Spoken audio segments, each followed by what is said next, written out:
Montana has to be one of the most beautiful places in the world, and it's one of the last beautiful places in the United States that still feels truly wild, unlike my native California, where almost every area of natural beauty is plastered with man-made trails, ranger stations, and tourist traps. But I don't mean to offend anyone. I'm sure your favorite hiking spots in Wisconsin or Washington or wherever are amazing, and maybe it is just a little internal bias talking, having watched too many old cowboy movies with my dad. But to me, Montana truly feels like one of the last untouched wilderness areas in North America. And luckily, a buddy of mine feels exactly the same way about it. So every year around September, he and I would take a trip up to Bozeman to spend some time away from the big city life out here in Frisco. We've been friends forever and pretty much spent all high school and college days together. But since we slammed into our 30s and did all the boring grown-up stuff like get married, have kids, focus on careers, we don't have nearly enough time to spend together. So I honestly relish our year trips out to Montana together, where we can catch up on stuff, get some serious drinking in, but most importantly, indulge in a mutual hobby of ours that's verged on an obsession ever since we were teenagers: hunting. Our stomping ground of choice has always been Glacier National Park, right up on the Canadian border. It's about a 5-hour drive from Bozeman itself, but we make a point of driving out for a few days. One to get settled into a campsite, another few to actually hunt, all before a few days of drinking back in Bozeman to celebrate our successes or commiserate our failures. Last night, we repeated the same old ritual, driving out to the national park with our hunting gear in tow.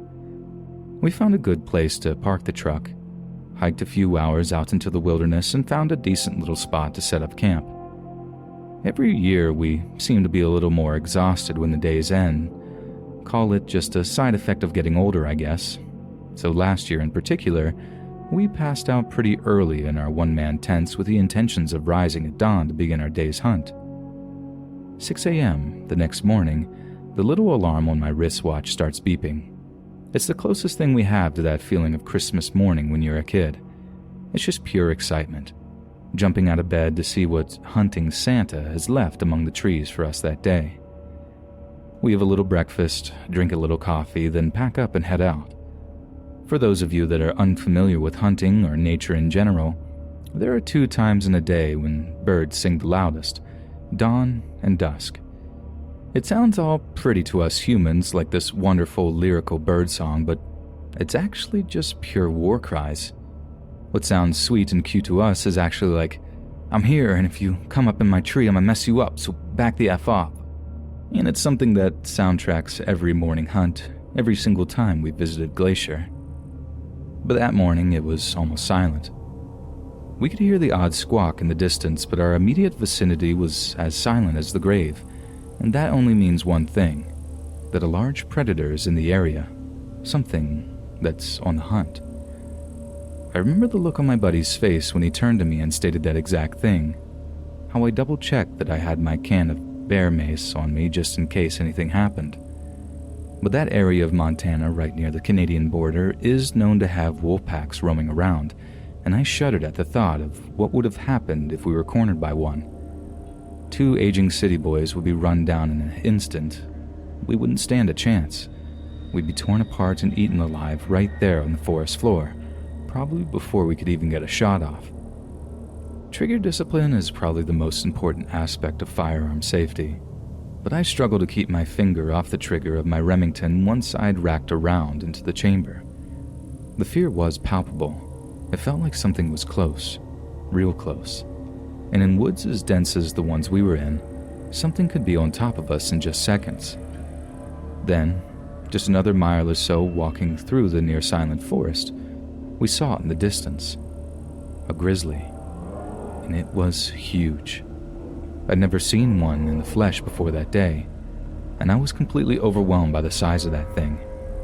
I mean, they are monsters, in the very sense of the word.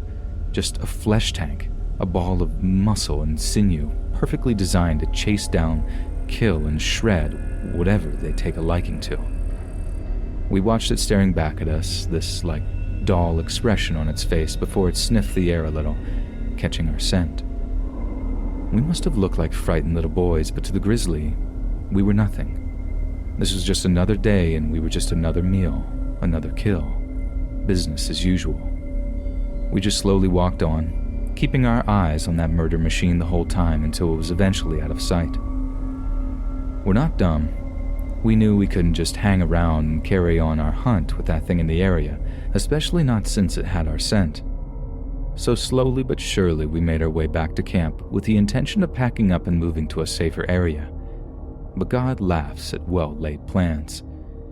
And about halfway back, as we were keeping our heads on a swivel, trying to keep an eye out for that thing stalking us through the trees, I heard something heavy, bounding towards us.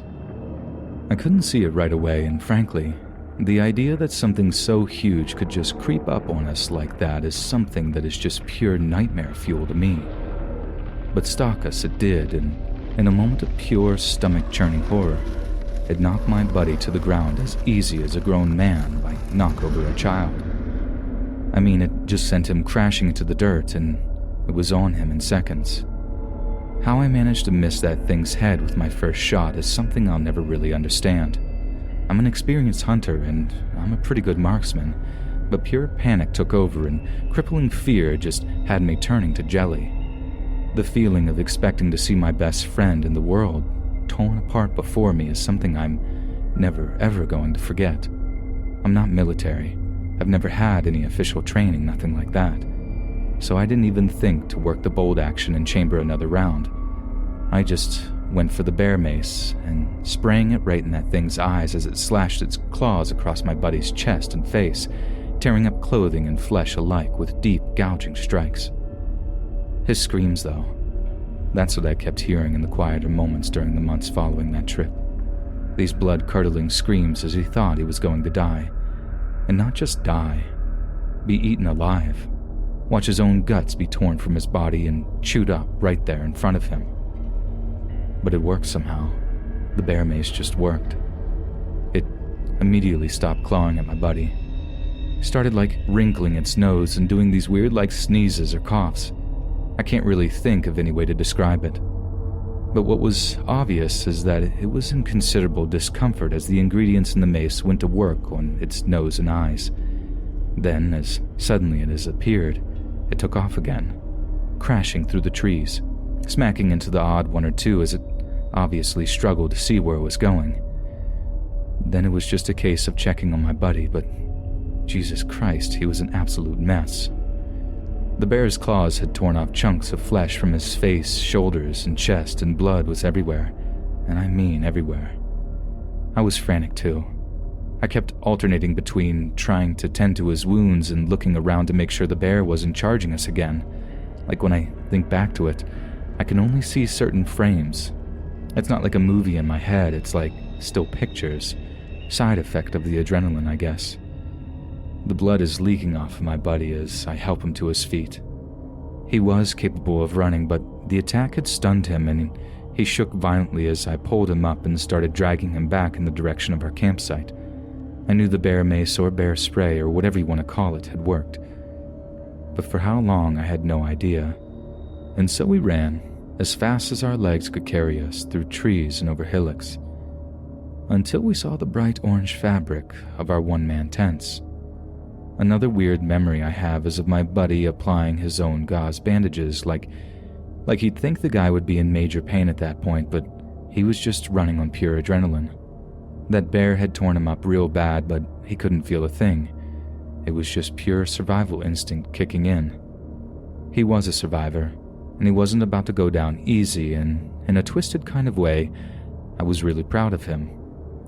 By that point, my one major concern was that he would lose too much blood on the way back to our truck. I mean, he'd already left a blood trail from the scene of the attack, so the bear would be able to trace our path really, really easily. So I was stuck in a horrendous catch-22 situation. Leave him with his rifle and risk getting attacked again, or have him come with me to get help and risk bleeding to death or leading the bear onto our trail. But a primal, angry roar that echoed through the trees kind of made the decision for us. The bear was still in the area. Not even that.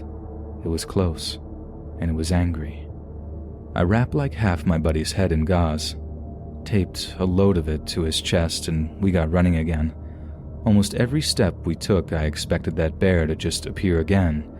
Only this time, if it attacked me, my buddy wouldn't have a rifle to be able to take this thing out. Although the fact that that bear mace had worked was actually a huge comfort, so there was no doubt that it would work a second time. But we got lucky for a second time that day. First time when the injuries to my buddy weren't as bad as they could have been, and second when that bear didn't rally for a second attack. We made it out of the park and down to a place called Ennis pretty quickly. Visited a medical clinic, got my buddy all stitched up and patched up, then actually headed to a bar to just decompress and unwind from the nightmare we just lived through. Needless to say, my buddy didn't have to buy a single beer that night, not as he told the story of getting full-on attacked by a full-grown grizzly. We're not sure if we're gonna go on our trip this summer with lockdown and stuff aside. I'm not sure either of us are quite ready to get back on that horse. But I look forward to the day when we are. I'm not going to let a horrific encounter like that ruin the one thing that kept us close for so many years.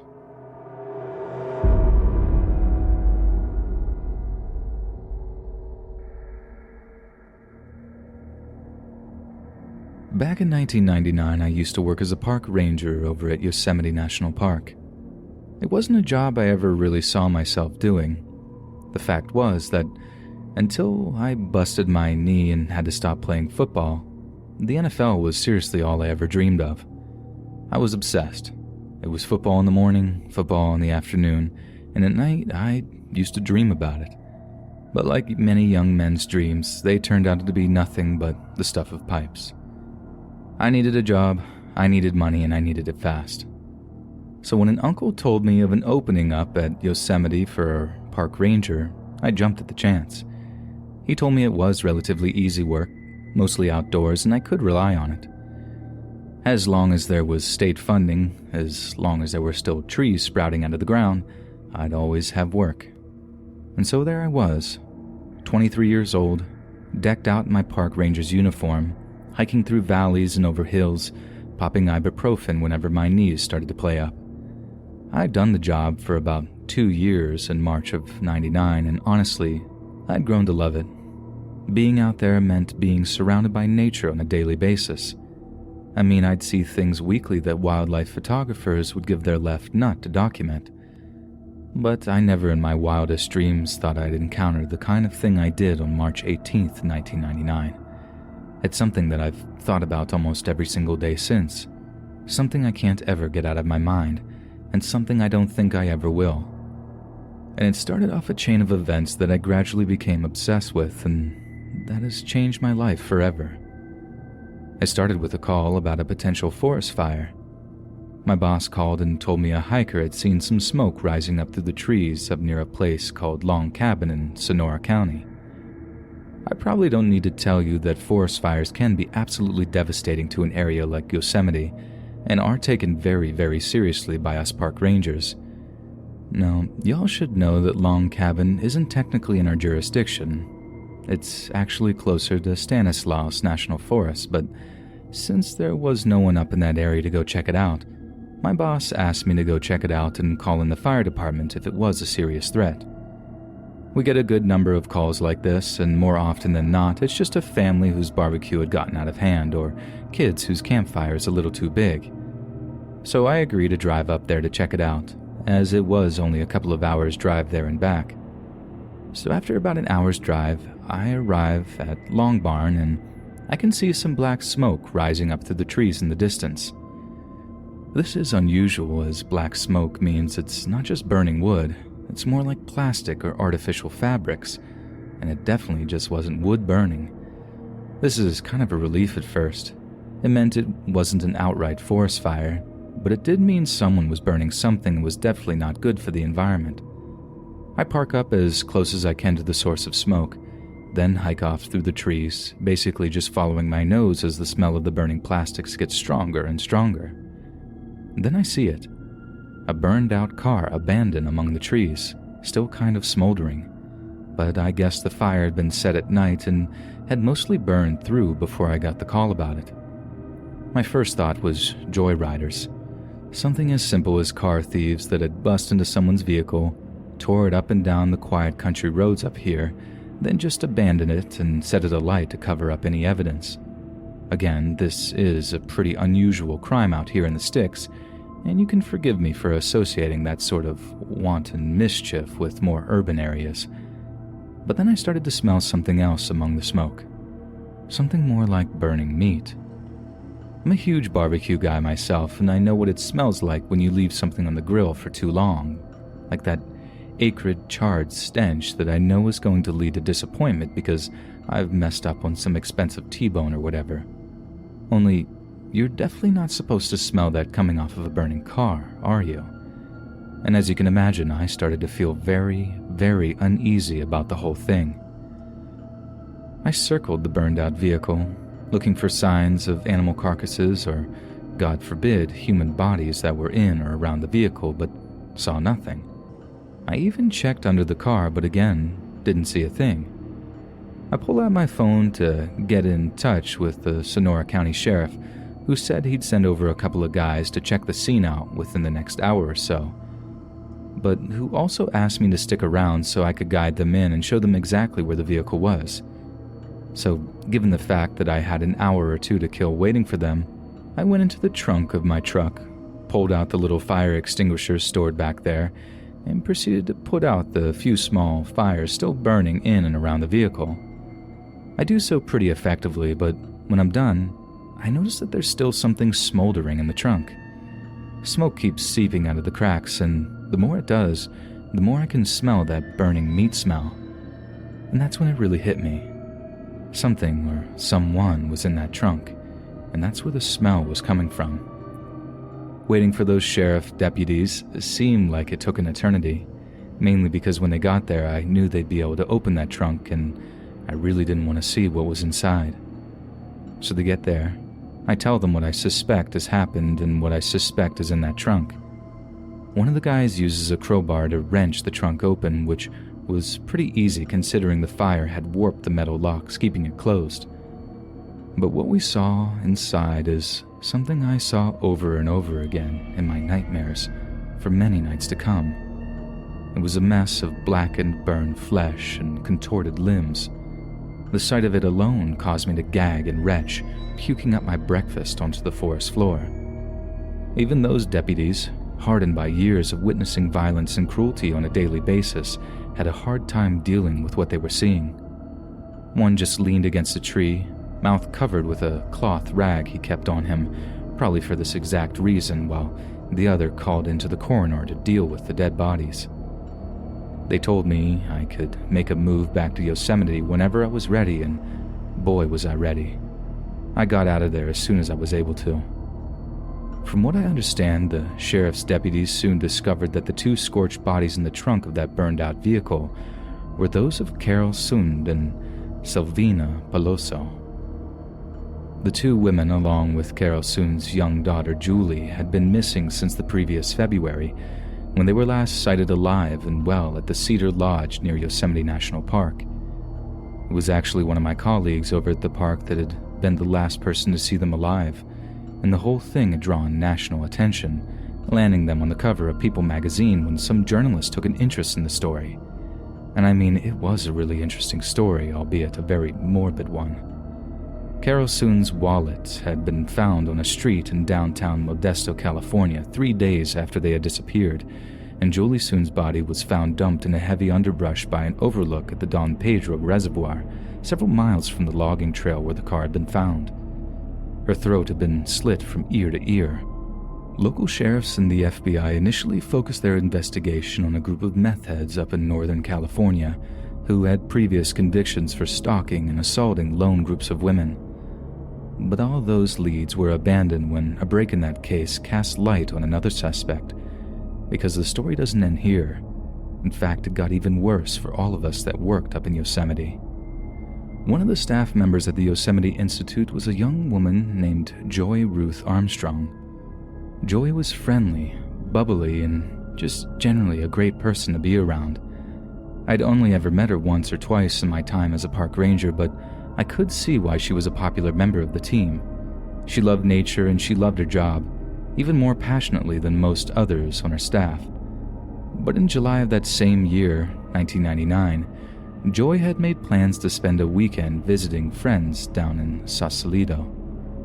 Team members who lived in the log cabin she shared with them in Yosemite Village said their goodbyes, wished her safe travels, and watched as she wandered off among the trees to catch a ride down to Sausalito.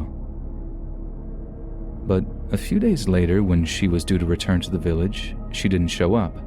She'd actually left some contact details with the team just in case they needed to talk to her, but when they followed up with a call to check up on her, her friends told them she hadn't actually arrived to spend the weekend with them, and that they were starting to get worried. A group of rangers went over to the cabin she stayed at, only to find her white pickup truck was still parked in the driveway, packed with luggage for a trip. Having decided to begin their search in the immediate area, the rangers split up into smaller groups. They trudged through dense brush, watching for rattlesnakes and looking for signs of their missing coworker. Then, after only a short while of searching, they apparently spotted footprints, broken saplings, trampled ferns and grass, all signs that someone had recently ran or perhaps even been chased. That's when one of the rangers noticed something metallic, glinting in the sunlight just a few feet away. It was a key ring lying in a shallow ditch. It was the sighting of this key ring that led them to spot something else, a dead body. It had on the white t-shirt and blue jeans that Joy had been wearing the day that she left for Sausalito. Except now, they were filthy, dirt-encrusted and blood-stained, but despite bearing such similarities to our missing coworkers, it was impossible to immediately identify the body. That was because whoever had killed this person had also taken the time to cut off the head, decapitating it completely. For those of us that worked in and around Yosemite, Joy's murder meant that the nightmare of those burned bodies, the nightmare we'd all tried to forget about, had come back with a vengeance. The killings were made even more disturbing to us by just how rare it was for anything like that to happen in this area of California. According to one of the older rangers, the last known murder to occur inside of Yosemite's boundaries happened 12 years earlier in 1987, when a guy pushed his wife off of a cliff in order to collect on a life insurance policy. As you can tell, I've thought about this whole thing and researched the various murders a whole lot, and I've discovered that the chances of being murdered in one of our national parks is about 1 in 20 million. Basically, you have more chance of drowning in your own bathtub, so please don't think that this is an actual thing. People don't just hang around in the woods waiting to ambush unwary hikers. In the months that had followed the discovery of those burned bodies in the trunk of the car, the cops had almost no luck in finding a suspect. And honestly, we didn't expect Joy's murder to be anything different.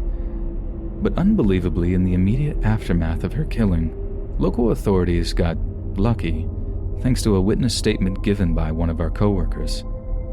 They had noticed a blue and white 1979 International Scout parked near Joy's cabin on the night of her death, and the cops put out an APB on it right away. Then a few days later on, 2 park rangers spotted a vehicle that looked remarkably similar, parked on the shoulder of a highway not too far away. What happened next was truly bizarre. I spoke to the guys who found the truck, who said they searched around for it for a while until they came across a guy sunbathing, completely naked, at a nearby riverbank. They asked who he was, and he told them he was a handyman at the Cedar Lodge, some vacation homes built close by, and that his name was Cary Stayner. The guy seemed kind of embarrassed that he'd been caught in the nude like that and quickly left the area. But my coworkers immediately called the encounter into local cops, who showed up and compared the tire tracks left by the trucks to those left at the scene of Joy's murder. They came back as exactly identical. A few days later, the same weird guy was taken into custody while he was visiting some nudist resort over in Sacramento. When they took him into custody and interviewed him regarding Joy's murder, he confessed. Just straight up confessed. Then also confessed to the fact that he'd murdered Carol Sund, Salvina Peloso, as well as Carol's daughter, Julie. The FBI were called in for additional questioning, and it was then that Cary Stayner told them all about how he had fantasized about hurting women ever since he was a child, and how he had been completely unable to silence the voices in his head that told him to kill. For 5 whole months, this absolute psychopath had been living right under our noses, hiding in plain sight.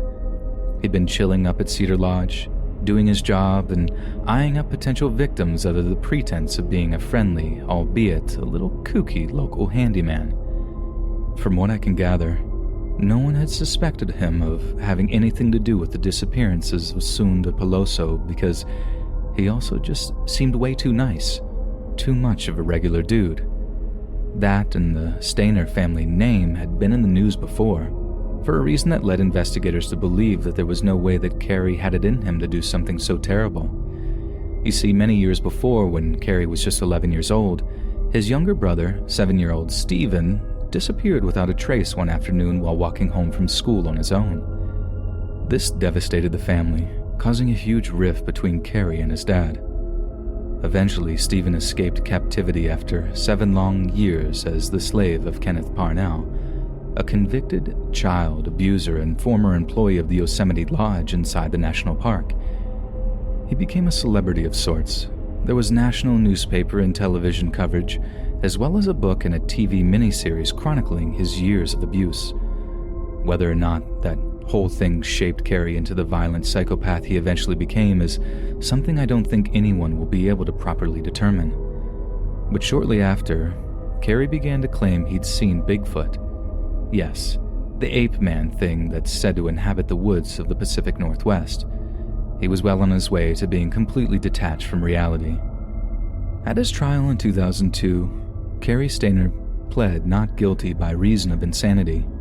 His lawyers asserted that the entire Stainer family had a history of abuse and mental illness, manifesting itself not only in the murders but also his obsessive-compulsive disorder, his obsession with cryptids, specifically Bigfoot, and his request to be provided with obscene images in return for his eventual confession. He was nevertheless found sane and convicted of 4 counts of first-degree murder by a jury on August 27, 2002. The court then had to decide if he would be executed for his crimes, which it unanimously decided that he should, and rightfully so.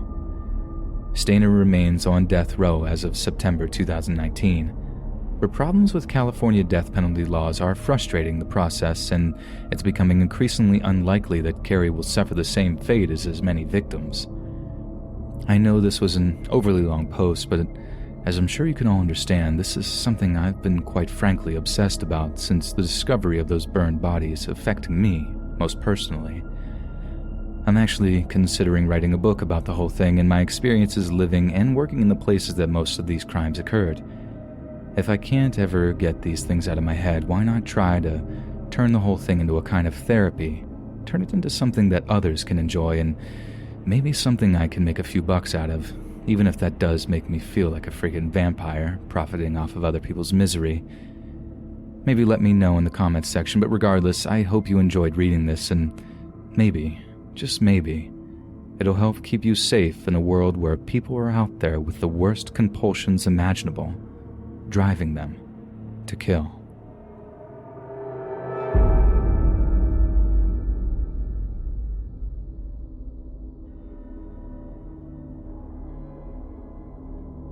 I've worked for the United States Forest Service here in Texas for just shy of 10 years now. I love my job, and it's rare for anything particularly creepy or scary to happen, but having worked this job for so long, I have my fair share of stories I can share that might just make the hairs on the back of your neck stand on end.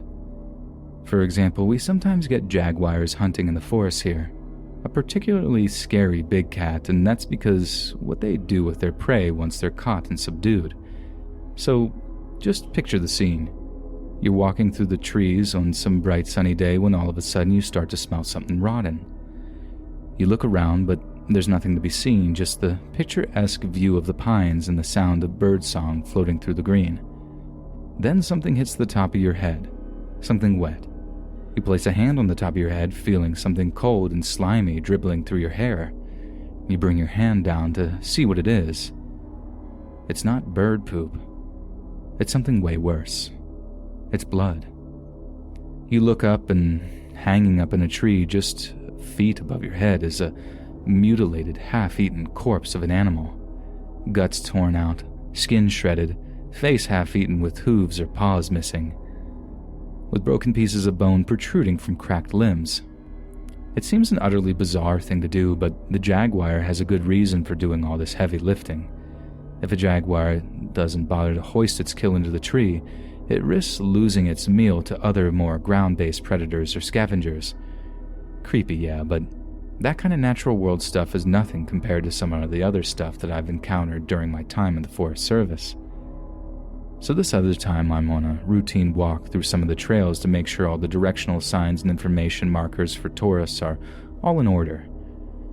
There's a large rock protrusion about 100 meters off this trail, like this big sandstone boulder that juts out of the earth that has kind of like a shallow cave carved out on one side that's been worn away from thousands of years of wind erosion. As I get close, I see a guy in what I first thought was camouflage hunting gear hanging around the entrance. I call out to him, just some friendly greeting, nothing threatening, and he turns to look at me. Only he doesn't say a word. He just runs off through the trees. I start getting worried about what he was doing in the cave, terrified that he's left a body or something there, and honestly, I thank God that he hadn't. But it seems like he did leave something behind. I mean, I'm not even 100% sure it was him that did this, and I've often considered the possibility that it was him that happened across this little find first, and seeing me got the idea in his head that it was me that left those things there. He got the idea into his head, saw me, and just freaked. But when I walked into that little cave and shone my flashlight around, I saw something that would completely explain why he was so quick to run away, whatever his motivations for doing so were. Teeth. There was a little circular patch of dirt, one that looked like it had been raked over to clear some space, and in the middle of it all were a bunch of human teeth. I don't know why they were there. I don't know who left them or why. But I did what I could. I gathered them up in a little plastic bag that I had on me that had previously contained my lunch and took them down to the nearest police station, giving a little description of the guy that I'd seen run away from the cave. I have the usual wild animal encounters, weird noises during the night, but I've never forgotten those teeth. I have no explanation to offer up at all, but it certainly does make for a good little campfire story.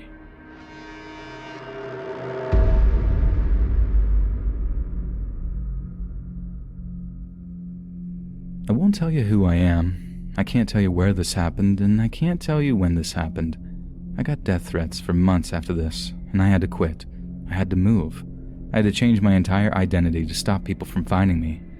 Some of you sickos will no doubt put in the time and research into working out all the details yourself, but just let me make it clear that my details were expunged from the employment records and you'll never, ever find me.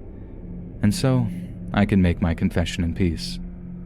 I used to work as a park ranger at a well-known, frequently visited national park. At this particular national park, there was an old ghost story that the veteran rangers used to tell about one of our number who heard a noise coming from a lake one day. The noise had apparently sounded like a puppy, yelping and splashing, but the ranger who heard it couldn't swim and wasn't about to put himself in danger of drowning just to save a dog. The next day, the body of a young child washed up on the shore. It was never a dog out there. It was a child that had fallen in the lake after being out there exploring unsupervised. The ranger was devastated, his spirit crushed that his selfishness had resulted in the death of an innocent child. He was haunted by the thought, took to drinking, wore himself down, until one night, while sleeping in his cabin, he heard a familiar noise coming from the lake. It was the sound of a little boy crying out to be rescued.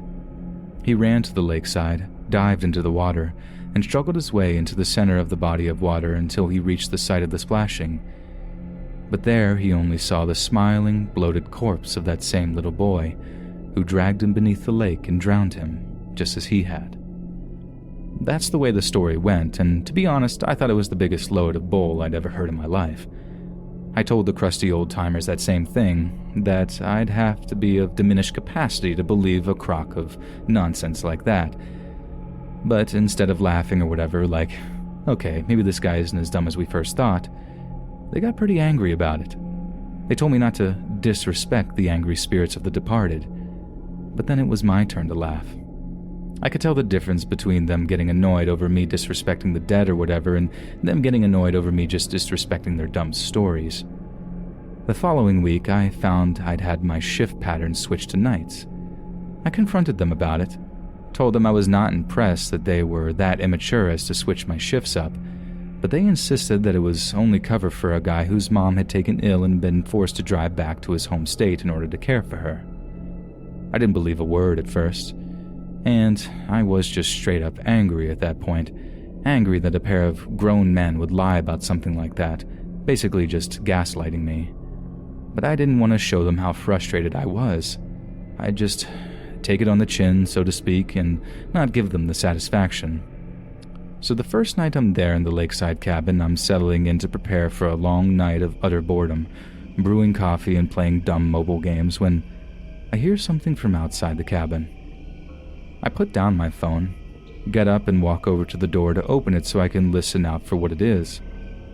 I recognize it instantly. It's the sound of splashing, coupled with the sound of a child crying out for help between spluttered breaths. Ha ha, very funny, I remember shouting out into the darkness. You think you could scare me with your dumb stories? Well, I didn't believe them then, and I don't believe them now. Try it with someone with an IQ as low as yours. This was obviously their little game playing out, their attempt to scare me into submission and believing their backward ghost story. But I wasn't about to let that happen. I went back inside, slamming the door shut and jamming my AirPods in on full volume to block the noise out. They were selfish and vindictive. That's what I told myself anyway. But apparently not determined enough to keep playing that sound from whatever speaker system they'd set up around the cabin, because when I paused my music like 20 minutes later, the noise was gone and all was quiet again. The next morning, just after sunrise, I pack up my stuff and prepare to leave the cabin. I was so exhausted and irritated by the prank they pulled. I wasn't prepared to wait for them to arrive. I figured if I did, I'd be so angry at seeing them that I might have knocked some of their freaking teeth out. That would get me fired, and I simply couldn't afford that, not with the economy and the estate that it was. But as I'm walking to my truck, something catches my eye from the lakeside. Something small and sodden that the gentle waves of the lake lapped against. I turned to look and saw what it was, and when I did, I dropped my bag in pure horror and disbelief at what I was staring at. It was the body of a child face down in the dirt. I pulled out my phone, dialed 911, and basically screamed at the operator for an ambulance to get out to that place I was based at. They had to send a helicopter in the end, but before it showed up, the two crusty old rangers rolled up in their truck, and their eyeballs almost fell out of their head when they saw me trying to perform CPR on the dead kid. I tried and tried and tried, but he was gone, long gone, and it was all my fault. I ended up word vomiting about what had happened the night before, telling them everything, how I thought the whole thing was part of a prank, part of the punishment for not believing their freaking story. They claimed to have no idea what I was talking about, which angered me even more. But when they asked me why I didn't help the kid, I flipped. I rushed one of the older guys, tackled him, and beat the life out of him before I was dragged off and talked me back down to earth. But I couldn't ever really calm down, not until the chopper arrived and put that kid's body on a stretcher. The paramedics seemed furious that there was no one to save. I remember one of them explicitly shouting over the din of the rotor blades that kid's been dead for hours. When they took off and I drove back home to go on indefinite paid leave, I thought that might have been the end of it, and that I'd have time and space to get over what had happened. But I didn't have time. Someone leaked the information out on what had happened. I don't know if it was the old-timer I decked, the other ranger, or the paramedics, but somehow, someone got a hold of my contact details and the threatening calls began. I'll never forget the night my girlfriend answered the phone in our apartment, saying hello in that happy, chirpy way she always used to. I watched as her face went from all smiley to neutral to downright horrified. "Who is this? Hey, who is this? Call here again and I'm calling the cops."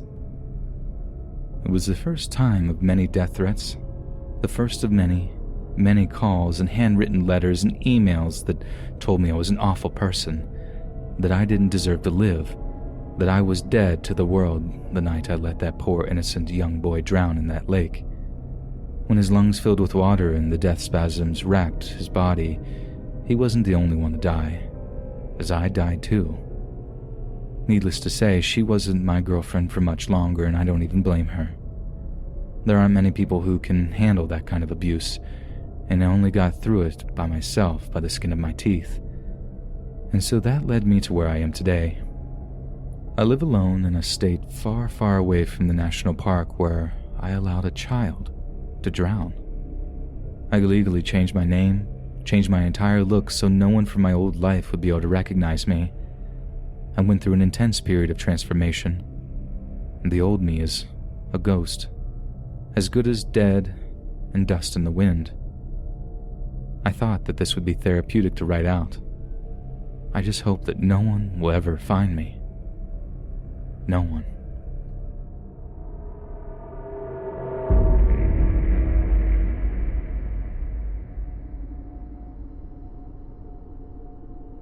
Growing up, I was always on the heavy side.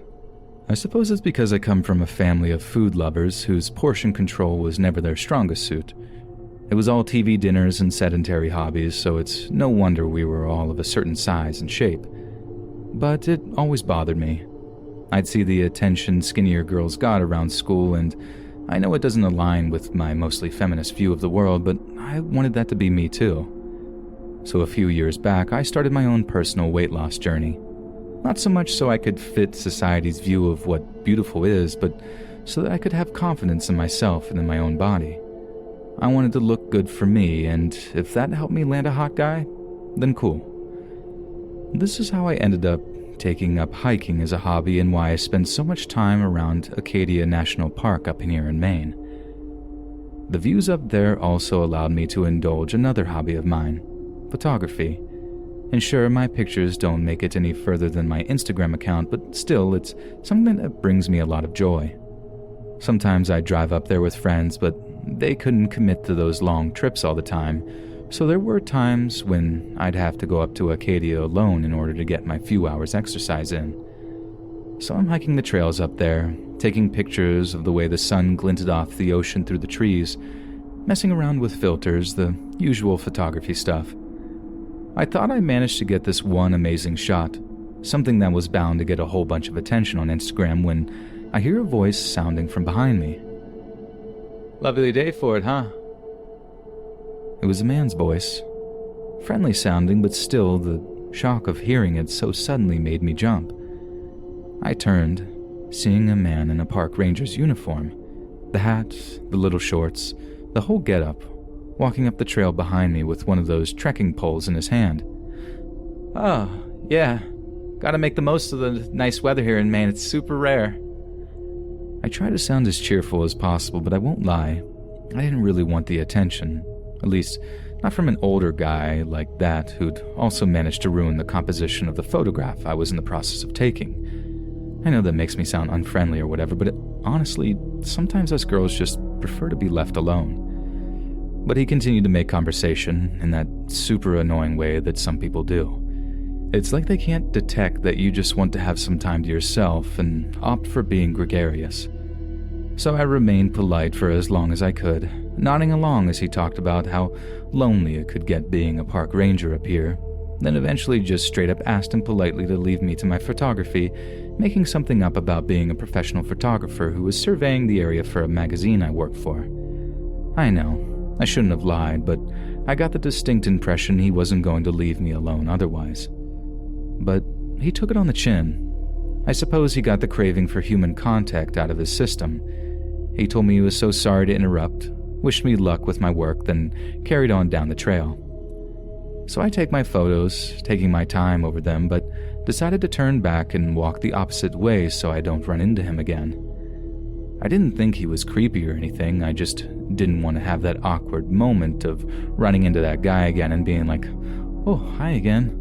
Call me neurotic for wanting to avoid that, but that's just the way I felt about it. So I'm heading back the opposite way, taking pictures along the way, capturing the way the trails snake through the trees in such beautiful ways sometimes, looking like something out of a fairy tale. I happen to take a particularly aesthetically pleasing one, and I'm admiring it on my phone when I happen to notice some small detail in the center right of the frame. It was a figure, clearly wearing a pair of shorts, peeking out from among the trees. I know that's a pretty innocuous little detail. I know it was just the ranger I'd seen like an hour previous, but it sent a chill through me. Just how had he managed to loop around and get ahead of me, even though he walked off in the opposite direction that I had? I felt distinctly unsafe, a flash of fear running through me as I began to suspect that this ranger's guy's intentions were far from good. I mean, who just follows someone like that? Or rather, it wasn't even following me that he was doing. This guy was straight up stalking me. But I had no choice but to walk by him. He had literally put himself between me and my car, so I had just to suck it up and walk past him, even if it was putting on a brave face to do so. I tried to cut him off, if that made sense. I was prepping myself to just be like, "Hi there, can't stop, late back for a meeting," or something to that effect. But it was him that spoke first. "You know, it's just not safe for a girl like you to be walking around the park alone." I can't remember exactly what he said. It's just my estimation of it. "You're really pretty. And bad things can happen to a pretty girl that walks around on her lonesome." I was ruined. I tried to think of something witty to say, some cutting retort that would shame him for being way, way too familiar. But I couldn't. I was just terrified. Who says that to a total stranger? So I just carried on walking at an increased speed, ready to call 911 if he started to follow me. But he didn't. He just shouted like, "Where are you going? Don't you want some company? Take care being rude like that, little lady. You might just end up being rude to the wrong person." I thought stuff like that only happened in horror movies or something. That creeps like that couldn't really be walking among us, or that if they were, I suppose I just hoped that I'd never encountered one. So I get to the end of the trail, back to the parking lot where I'd left my car, when I see another ranger milling around the area, taking little markers out of his truck or whatever. I walk up to him and demand to know who the other ranger on duty was, describing the way the guy looked, how his uniform was all dirty and stuff, how he carried that trekking pole, when suddenly I just started to feel sick. This other ranger, his uniform looked almost nothing like the guy back in the woods.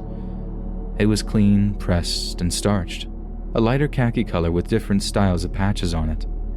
Some kind of Maine Park Service kind of thing, just different looking. I knew what he was going to say before he even said it. There was no other park ranger on duty at the time. He was the only guy in the area, and no one else should have been wearing a park ranger's uniform. He saw the look of horror on my face, that nauseous, shell-shock look as I realized just how much danger I'd been in walking around with that guy on the loose. I told him everything, but I didn't stick around to see what came of it. I just got in my car and went down back north towards Ellsworth, and it took me a long, long time before I was able to go back to Acadia, even with friends. And I make a point of never, ever going to secluded places like that alone. It's just not worth the risk of running into someone like that. Someone willing to dress up in order to trick young women into feeling safe, when in reality, they may well have very, very different intentions.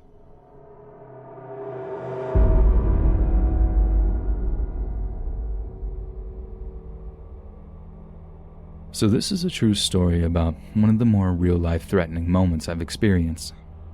About a year ago, I drove across the country to California for grad school.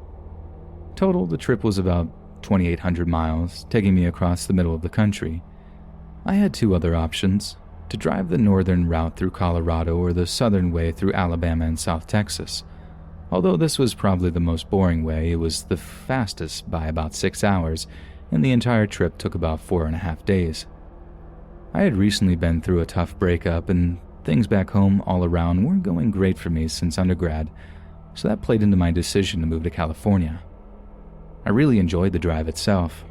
It gave me plenty of time to reflect on my life and figure out the stuff I needed to change about myself. I would basically drive 10 to 15 hours a day until I got tired and book an Airbnb. I took my time on the drive. If I saw a cool national park or landmark to explore, I did it because it was the most free I've ever felt. I was driving through the Ozark Mountains to Arkansas.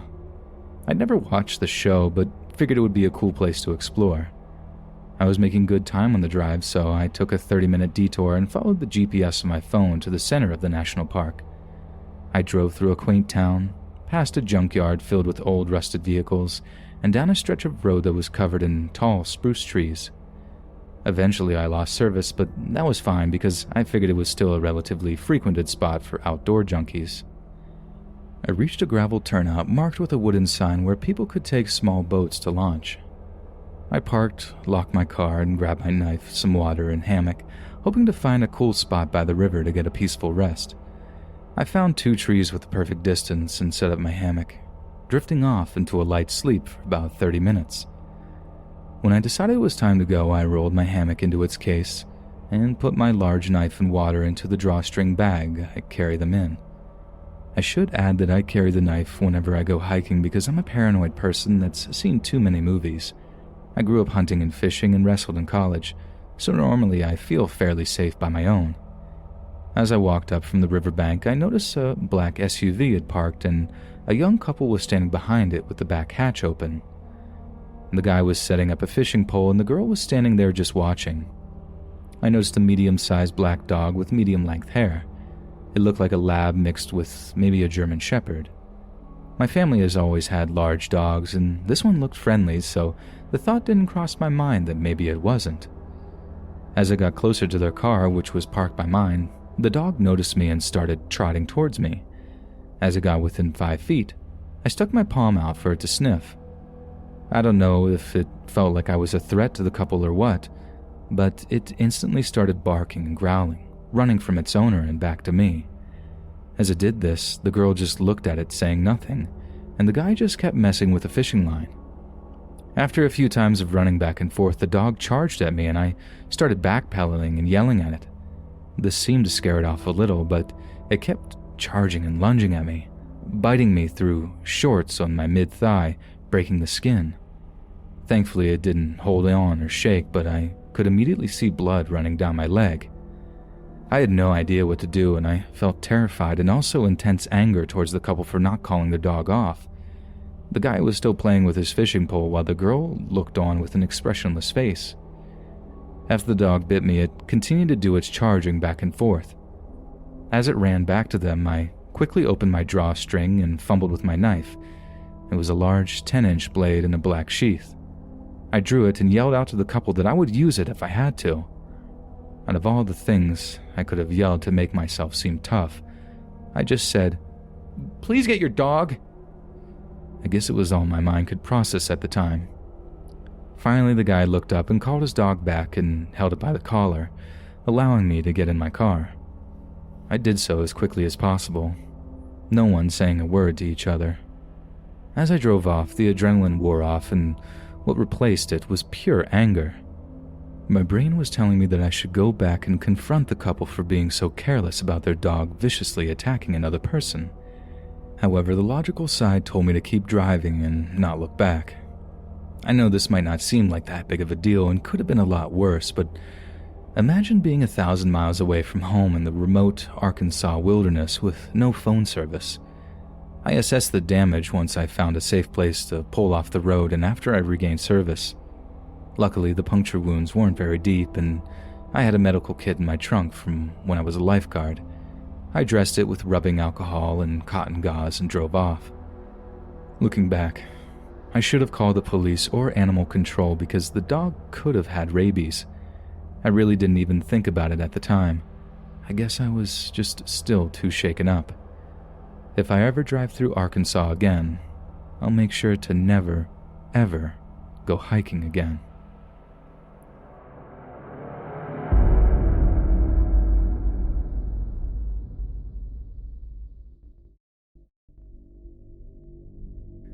So back in 2007, I found myself working as a bartender at a now-closed pub in my hometown. Not a job I particularly liked, but it paid the bills. At this time, they hired a new kitchen manager that we all simply knew as Kearney. Kearney was a pleasant enough man, mostly keeping to himself, but also stayed late to help the barman do our closing duties, so we all liked him for that. New in town, Kearney had yet to find a place of permanent residence, and I had recently lost my tenants, so someone suggested he ask me. He was considerably older than the tenants I usually took in, but having had a streak of bad luck with tenants my own age, I thought an older man with a nice steady job may be a shift in the right direction, so I agreed. Kearney wasted no time and followed me home that very same night, only he wasn't alone. Enter Lawrence, the boyfriend of Kearney. Honestly, I hadn't even realized he was gay up until that point, but was water off my back regardless, and looking back, what really should have bothered me though was Lawrence's appearance. He looked like he had been sleeping on the street, rather more appropriately as I would later find out. So Kearney moved in. Lawrence was there a lot too, and it was easy to know when due to his mobile ringtone sounding like the quacking of a duckling. Kearney had some habits that were rather noteworthy to the story. In particular, one, he basically never closed his bedroom door. No matter what he was doing in there, it was always open, and two, although he was a very heavy smoker, he never once smoked inside the house. So Kearney had been living there for about 2 weeks when I had come down with an awful case of pink eye. This being highly contagious, I was given leave of absence from my bartending job and therefore decided to go wait it out at my sister's for a few days. Apparently, I didn't mind giving it to her. Sorry, sis. So the day my sister was scheduled to come pick me up, no, I couldn't drive yet, I took a casual stroll into the bar that myself and Ben, my good friend from high school, and at the time co-worker, had been building in my house, and something caught my eye. All our liquor bottles were completely empty. Now, those who have been frequenting my house at that time would know that we weren't just talking about 1 or 2 bottles of brandy here, but bottles of whiskey, gin, vodka, schnapps, liqueurs. Basically, it was a fully stocked bar that could host a pretty big party without requiring much in the way of additions. So I called in Kearney, asking him what he knew about this, receiving feedback that Lawrence and he had been on a slight drinking binge. Those were the actual words he used. That had left me both furious about the thousands of dollars worth of stock that he had drunk out, but also slightly impressed that he was actually still alive.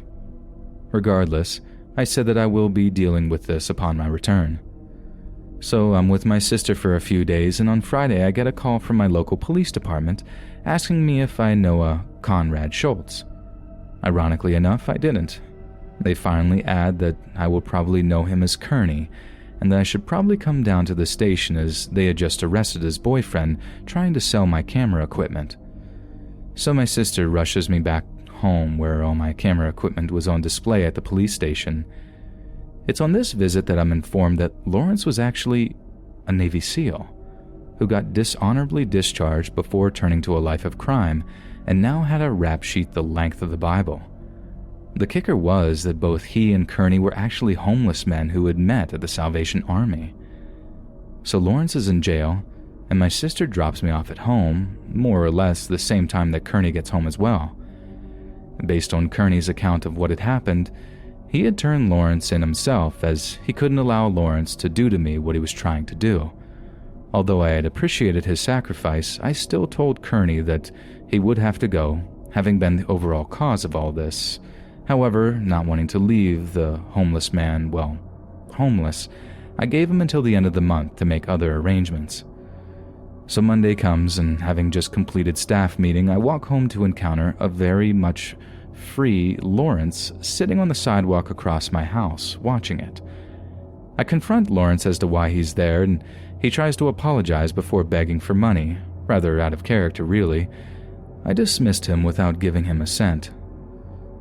Now I go back to the previous night. See, I had mentioned the staff meeting for a reason, as it was at that meeting where he had gotten a rather sizable list of liquor bottles that had gone missing from the storeroom, leaving us all suspecting each other.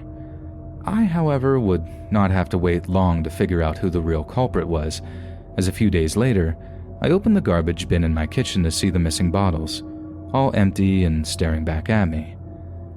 I decided to sit on this information for the time being, although I did photograph it, just in case I needed it as evidence later. I had also called over Ben to inform him of the developments. As this was quickly becoming a detective game, we decided to enter Kearney's room to search for further evidence. Nothing of vast significance in there, with one exception: 2 single photographs of Lawrence before he had turned into the homeless version of Lex Luthor or Charles Xavier. Actually, there were several of Lawrence's things still there, but as Lawrence had spent a lot of time there before the incident, I accepted this as normal. Now, I should also add that I had mentioned Lawrence's release to Kearney and had told him that if I even suspected that they were still seeing each other, I would throw him out of the house myself. Only a few days would pass before this came into play. On this particular night, I had been bartending again, and Kearney had constantly been stopping by to help himself to draft glasses half full of wine and half full of Coke, which he would go drink outside the restaurant. We confronted him about this, but as he correctly pointed out, he was still a manager and we had no right to tell him what he could or could not do. On his 4th trip, however, I had grown suspicious and decided to follow him outside, where I encountered Lawrence sitting outside sharing the half-Coke, half-wine concoctions with Kearney. This made me livid, so the next day I returned to the restaurant with my photographic evidence that I had handed over to the general manager, who was also kind of a friend of mine. Although I hadn't physically seen it, I had heard the confrontation through the office door when he fired Kearney. Kearney left, obviously upset, and apparently had no idea that I had been the one who turned him in. So, we had closed early that night and I was walking home, going past the high school. I saw Kearney coming from the opposite direction. He walked past me, literally only saying 2 words, "I'm scared," before disappearing into the darkness. And that would be the last time that I would ever physically lay my eyes on Conrad Schultz. So we reached the final week before Kearney's eviction was to take place. Ben had come to stay with me for that duration, as we both wanted to monitor the situation and make sure that nothing else happens. It was in this week that Kearney's behavior suddenly changed. He was constantly smoking in his room and his door was closed 24/7. In fact, neither Ben nor I had caught so much as a peek of him in that entire last week, which we hadn't thought much of at that time. So the day of Kearney's eviction comes around. Ben had gone home for a few hours and I finally hear Kearney's bedroom's door open.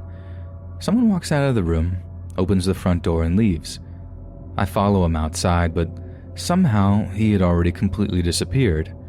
What was left, though, was his house keys, indicating that he obviously wasn't planning coming back. I took a look at the keys, noticing something strange. Although the correct keys were all on the keychain, there were also several that weren't mine. Why would he leave me the wrong keys? I remember thinking to myself as I walked into his room. His room was in a shock, not because of the state that it was in. The 2 had broken his bed in an act of wild monkey love, but I had known about that already. As I said, he never closed his freaking door. But more that he had already literally left all of his belongings behind, with one exception. You guessed it, the 2 photos of Lawrence. Upon further investigation, I suddenly realized that all traces of Lawrence ever being there had completely vanished, with all of Kearney's stuff left behind. There was one thing of Lawrence left behind, though, his duckling ringtone, which it turned out hadn't been so much a ringtone as an actual duckling, which now strolled around casually in the vacant bedroom, and we named him Neville. So Ben returns and gets updated about the developments, both of us thinking the way that he left was rather weird. Of course, the whole thing had been weird. It was only when I asked the infamous question that this all became a conspiracy theory. Did you ever actually see Kearney in this last week? It was to our shock that we realized that neither of us had. Suddenly putting puzzle pieces together, the changing habits, Neville the duck, the wrong keys, only Lawrence's stuff being gone. It was to great discomfort that we both asked the question, who had really been living in our house this past week? During the next few days, Ben and I went on a mission, searching the town, crawling into drain pipes, trying to find any trace of Kearney's whereabouts, but they all added up to nothing. Conrad Schultz had simply vanished off the face of the earth. That wasn't the case with Lawrence, though. No, he was still around. Having made some new homeless friends, we encountered him several times begging on the streets. I asked him every time, "Hey, where's Kearney, Lawrence?" But he just acted like he had never heard of him. The last time I would see Lawrence was across from work, attempting to break into a car. I called the police on him, and they had arrived rather quickly, arresting him on the spot. While he was being led away by the police, I shouted after him one last time, "Where's Kearney, Lawrence?" But he just ignored me and let the cops drag him away. The next day I filed a police report reporting Kearney as a missing person and suggesting that Lawrence may know something about it, but nothing ever came of it. So Lawrence, I don't know if you did something to Kearney or not, but if you did, please never show your face around my house again.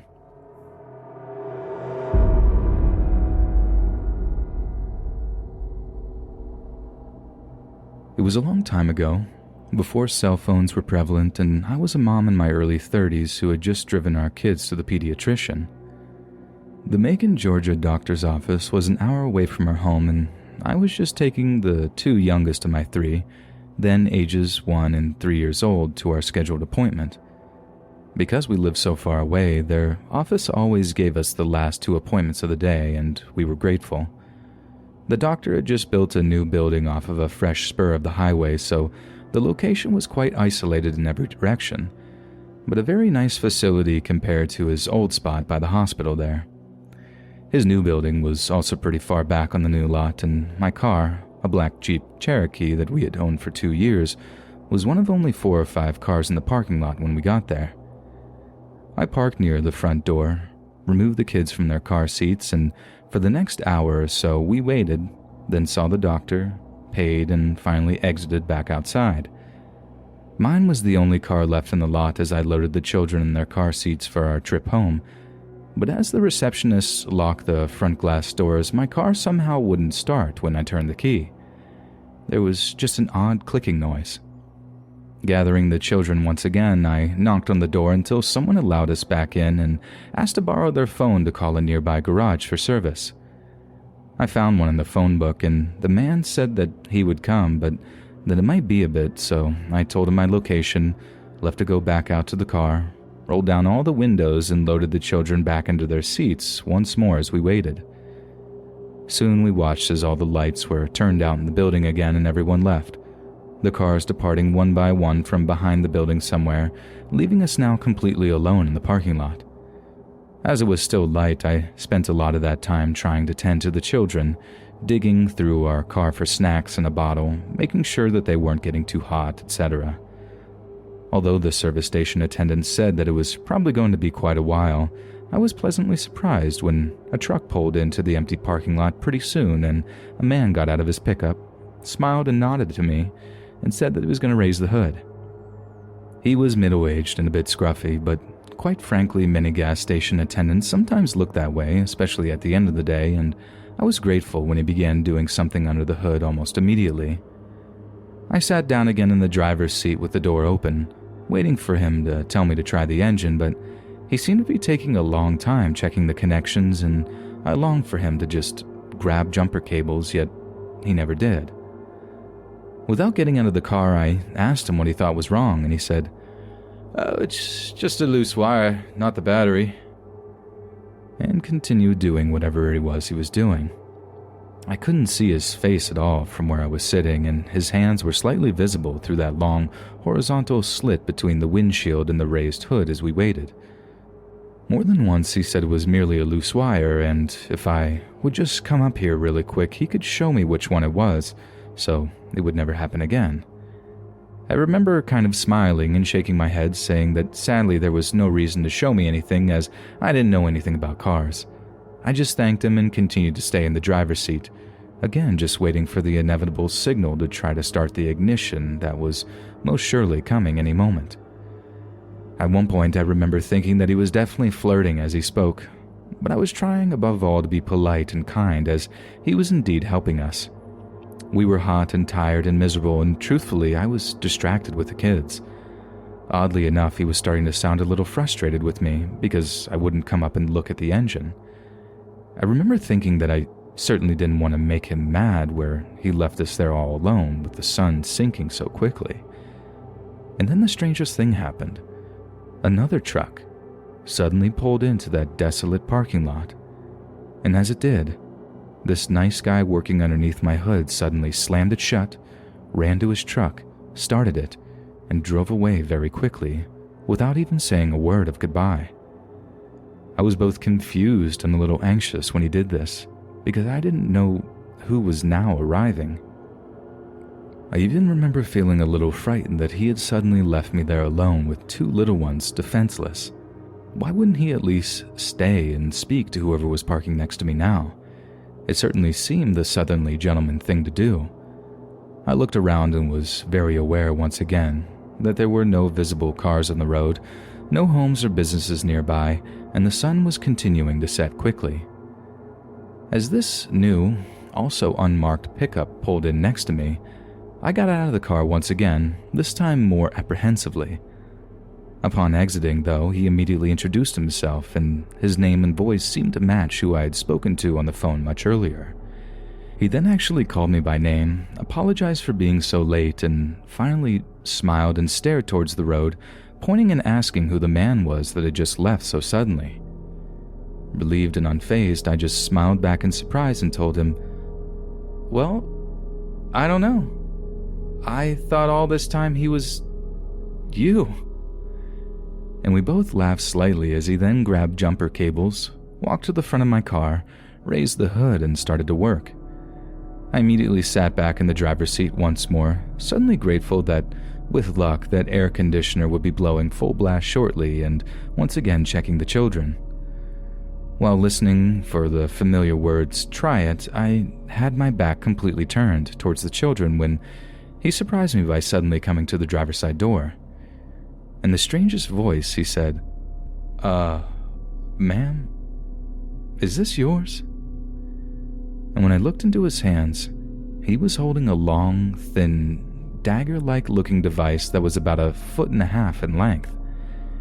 It appeared to be very old and covered with reddish rust, yet on one end it had tiny circular small finger holes, as if it was a mix of a long thin sword and scissors oddly combined. I remember being amazed but not frightened, and I asked where he had found them. "Under the hood," he replied. I said just matter-of-factly that I had never seen them before, but how weird was it that those things had somehow been stuck and undiscovered in my car for all those years? And shook my head in surprise. He continued to stand there and stare at them unbelievingly, and he looked oddly pale too, like he couldn't find the words to speak for a bit, just continuing to stare at the unusual object. Honestly, I didn't care one bit about it. All I could think about was getting the car going, letting me pay him, and leaving. He didn't say anything else, just quickly set them on the curb, started his truck, and then signaled for me to start the Jeep. And when it immediately caught, my 3-year-old cheered. Grateful, I quickly turned on the air conditioner full blast, rolled up all the windows, aimed the air vents back towards the back seat, and reached for my purse to pay out. I stood up and took a few steps to meet him so I could hear the amount now owed. With both of my vehicles running, he came back around to my driver's side, but instead of handing me the bill, irritated me a bit by walking right past me and picking up that weird object once more. "Ma'am," he said slowly, "I want you to look at these one more time," and held them out for closer inspection. This time I moved a bit closer and actually really looked. In his hands, the item still appeared incredibly large, possessing an almost bayonet-looking quality except for the strangely small 2 loops on one end. I had never seen anything like it and told him so. As he held it, he spoke quietly and slowly to me as if trying desperately to make me understand something that was somehow still going over my head. "These weren't hidden somewhere in the engine, ma'am. They hadn't been there a very long time at all, 'cause they were sitting right on top. They must have just been put there. I shook my head no and half smiled as I said, "But they're obviously very old and rusty." To which he pointed more closely and replied, "Yeah, but see how sharp they are? These look like they'd just been sharpened." And when I looked down, he was right. The long, skinny dagger-like shape was unusual, but by far the oddest quality was just how sharp it appeared to be. The edges at the tip where the rust had been removed were gleaming silver. As I paid him, his final words to me were, "Ma'am, I don't know what was about to happen here, but I'm really glad I pulled up when I did." He quietly thanked me when taking the payment, told me that I probably needed to call the police when I got home, and then asked me where I wanted the item. I didn't want to touch it, didn't want to take it at all, but I released the back window so he could place it inside. We both then left the lot together, him turning one way, me turning the other towards the small winding highway that would lead me home, still about an hour away. I did indeed contact the Macon police the moment that we arrived home and I got the children inside safely. But although they listened politely, they declined when I offered to bring the scissor-like thing to them later. The officer I spoke to said that they sounded as if though they were specialized surgical shears from my description and measurements on the phone, which I found quite disturbing, as you can imagine. I remember wondering how he would even know that, why he would say that. I had tried so carefully not to touch any of the surfaces, hoping that they might be able to lift prints or test it for blood if they wanted. But the story seemed to bore him a bit, and he didn't seem interested. His attitude insinuated that, as there were no longer an emergency, it was of no importance now. At the very end of the call, as if to wind things up, he did say that it sounded as if though I was very lucky and that I might want to keep the shears for a few days, just in case someone from his office got back with me later. But that was all. I wrapped them carefully in newspaper and placed them in the brick storage unit behind our house, and there they remained for several more years untouched until we moved away, and I finally, not wanting to bring them across several states, reluctantly threw them in the trash. Around that time, though, if you look through old news reports, women were going missing all over Georgia. Some bodies were eventually found, but others remain missing to this very day. I have often wondered what would have happened if the service station attendant hadn't arrived when he did, if my children would still have a mother, if I would still have my son and daughter, if I would have missed all those years with them. I guess I'll never know. But I learned something very important about myself that day. I had always felt that I was pretty aware of my surroundings, pretty good at reading people and staying safe. But because I was exhausted and tired and hot and stranded in a different city, my common sense and intelligence simply left me for a bit and wasn't working at that time. And many of my friends and family still think that our car trouble that day and my lack of awareness could have easily have cost us our lives.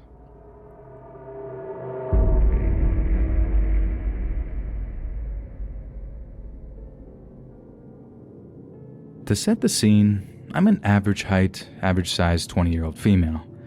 I've been told I'm very approachable and perhaps too nice to strangers. I sometimes just don't have the heart to tell people to buzz off, and I definitely should. Obviously, I'm not going to give specific details, but I worked in a restaurant which was inside a bigger shopping center. My stalker, an old man named Eric, worked for the actual shopping center itself and not a store inside it like me. When I was 16 and first started the job, I was quite timid and awkward and let anyone say pretty much anything to me. I didn't quite know what to say when older customers and other employees would make inappropriate comments to me. I would simply just laugh it off, whatever people would say, or not respond. In my 16-year-old mind, this was a lot easier to handle. I had one other friend at my job who was my age, and her name was Jessica. Jessica had worked there for longer than I had, and one day she asked me if I had heard of this guy who worked in the shopping center called Eric.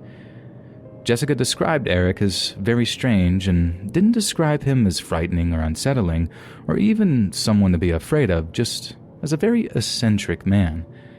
Really, she and other employees would laugh at his odd sayings and awkward behavior. Jessica has also told me that Eric had brought her a present on Valentine's Day. Chocolate. Anyone would think this was friendly behavior or harmless flirting if he wasn't a 50-year-old something man bringing chocolates to a 16-year-old girl he barely knows. I began to see for myself that Eric wasn't just an innocent old man with a slight crush. He had other intentions. The first time I remember Eric approaching me was when I was filling up a machine near the entrance of my work. This machine was out of the view of all of the other employees, and the restaurant was empty, so this is pretty much the perfect time for a creep to approach without being seen. Eric wasn't supposed to enter my place of work when he was working at the shopping center, so he had deliberately gone out of his way to come and speak to me. To describe his appearance, he is your typical creepy old loner. He was gaunt, had gray hair with bald patches, and had beady little eyes which he never averted from yours, and I can't get them out of my head till this day. Eric must have snuck up on me. As I looked up, he was standing right next to me, a little too close. I could feel his breath on my cheek. "My name is Lucy," and Eric asked me, "Lucy, are you married?" He almost giggled after he asked me this. He had a smirk on his face, which made me feel as if he was trying to pretend that he thought I was older than I was, and at 16, I looked 16. Eric liked to ask me questions that he already knew the answer to, just to see what my reaction would be. Letting me know in his own way that he had been looking up information about me on social media, he would do this frequently. I began to clock onto the fact that Eric had been going a little further than just approaching me at work, and instead stalking my social media accounts in the weeks following this first encounter, such as Twitter and Instagram, when he began asking me very specific questions about things I had posted about it in the days before. For example, I had posted on Instagram about a tattoo that I got, which was in homage to my favorite band. I was serving a customer one day, only to be interrupted by a shrill but quiet voice. It was Eric. His eyes were huge, and he looked a pure excitement and menace on his face. He had yet again entered my workplace when he wasn't supposed to, just to talk to me. He asked me, "Lucy, what's your favorite Nine Inch Nails song?" Eric relished in my discomfort. You could see by my reaction that I was clocking on the fact that he had been viewing my personal social media, and the thought of that made my blood run cold. I felt disgusting and violated. The tattoo I had gotten was covered by my work uniform, so the only way he could have seen it was by going through my Instagram page. This creeped me out majorly, but somehow I just forced myself to forget all about it and carried on working. Over the course of a few months, Eric would come into my workplace more and more frequently, asking me bizarre questions and still reciting back to me things that I had tweeted about or posted on Instagram. Every time I would see him, I would get visibly uncomfortable, and he liked this, and this is what he wanted. All while this was happening, Jessica approached me and let me know that Eric had followed her in his car on her walk home from work, slowly down to ask her where she lived. I had also been told other disturbing news about Eric from multiple different people. It seemed as if he was becoming more invested in whatever his intentions were towards me and Jessica.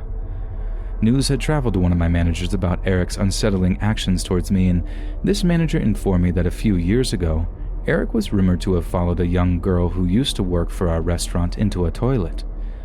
Things didn't quite make sense to me. He was known for being a creep, yet still employed at the shopping center? On one hand, I was glad to know I wasn't just creeped out for no reason, but on the other hand, I was frightened, as he'd been doing this for years, yet no one had stopped him. There was a woman who worked at the same place as me called Rebecca, and she had some sort of disability which caused her to befriend and be trusting to people without knowing anything about them. It seems that Eric took advantage of her, as he had asked for her phone number and she gave it to him. Rebecca had shown me her text with Eric. He had texted her things like, "Rebecca, are you alone?" and "Rebecca, are you sat on the bus alone?"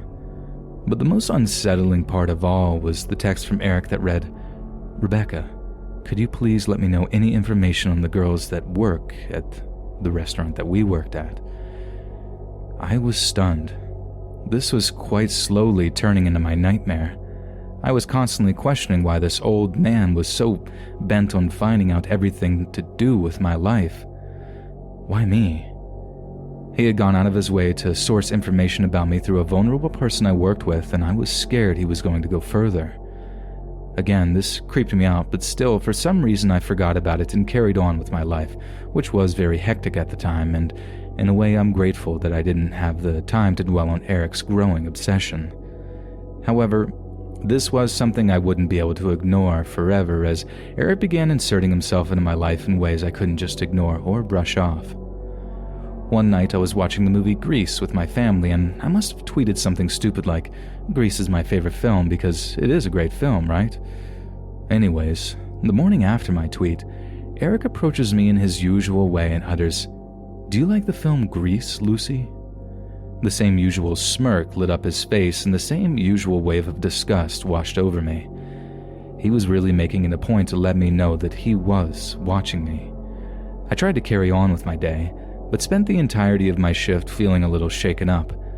To someone reading this story, it may not seem as unsettling to you as it did to me at the time, but when someone is going out of their way to make sure you know they know information about you, you spend every waking hour thinking about what they plan to do with this information and why they insist on taunting you with this knowledge. The very second I clocked out of work and got into my car, my phone went off. This was a notification for PayPal. I clicked on this notification to see that I had received $3 from an Eric Stanley and a note attached that read, "To Lucy, Grease is the word, from Eric." He literally found my PayPal account to send me $3 with a quote from the movie attached to it. If this wasn't crazy enough, in the days following I received a string of anonymous calls, incessant calls, one after the other. I was in floods of tears and ended up having a huge panic attack. I felt like there was no escape. My phone rang and rang and rang all night. I had to turn it off to get away. Even when I turned my phone back on, the calls continued, and every time my phone would ring, my head felt like it was being impaled with the sharpest knife in the world. I was on complete edge. The phone calls that I did answer were just someone breathing down the phone, making a point to breathe heavy. I even swear that they were trying to sound like that they were touching themselves, pleasuring themselves, which sickened me. I had no proof that this was Eric, but it wasn't hard to put two and two together after all the lengths that he had gone to in order to track down my personal information. If he had found out my PayPal address, my phone number, and all my social media accounts, what was stopping him from finding out where I live, breaking in, hurting me or my family? That night I had horrific dreams in which he chased me around my house and taunted me for hours. I still have similar dreams and struggle to sleep without my boyfriend present, as I'm scared he's standing right outside my door to this day. I reported Eric to my managers, and they passed my complaint on to managers of the shopping center. At this point I was genuinely scared for my safety. Multiple girls added to my statement and added details of times that they had witnessed Eric's unsettling behavior or times that he had been inappropriate with them too. Eric had been cautioned by the shopping center's management, yet nothing was done, except the fact that he was warned not to talk to me. Eric found ways around the no talking to Lucy rule. He would make animal noises at me when he would see me, like a monkey or a dog or any bizarre noise that would get my attention. I think he just wanted me to think that he had outsmarted me, found a way around the rules. After this, I stopped working at the restaurant as a full-time job and saw Eric less and less, which was obviously great for me. I moved cities as I went away from university and made new friends, which distracted me from my old life in my hometown. I still thought about Eric every now and then, and when I focus on it for too long, I can't be alone, out of fear that he is still keeping tabs on me, and the thought of that terrifies me. After moving away and starting my new life, I forgot about the twisted little man who used to obsess over me at my old job. I forgot he existed, but I was soon going to remember. On Christmas Day, I was back home in my hometown with my parents. My phone buzzed, and I expected it to just be another message from a friend or family member, but I was wrong. I received a notification from PayPal, and it was the exact amount of $3. Only not from Eric this time, but from a girl whose name I didn't recognize at all. I opened up the PayPal app only to see a note attached to this payment that I had received, and the note read, "Sending on behalf of Eric." My blood ran cold again. I had forgotten all about this man and all he had done to make me feel unsafe and unsettled, and here he was again, antagonizing me. Yet, this time doing it through other people, perhaps his way of telling me that him being banned from talking to me himself won't stop him from entering my world. I threw my phone down on the couch and spent the night drinking with family until I forgot about the notification. I probably should have told someone about it, but I just wanted to do as much as I could to block him out. I didn't want him to control me anymore, and I since haven't seen or heard anything from him. And I wanted to stay that way. I think Eric still works at that shopping center and lives local to me. I avoid my old workplace so I don't have to see him and he doesn't have to see me. Sort of the creepy, beady-eyed freak that made me live in fear. Please, never speak to me again.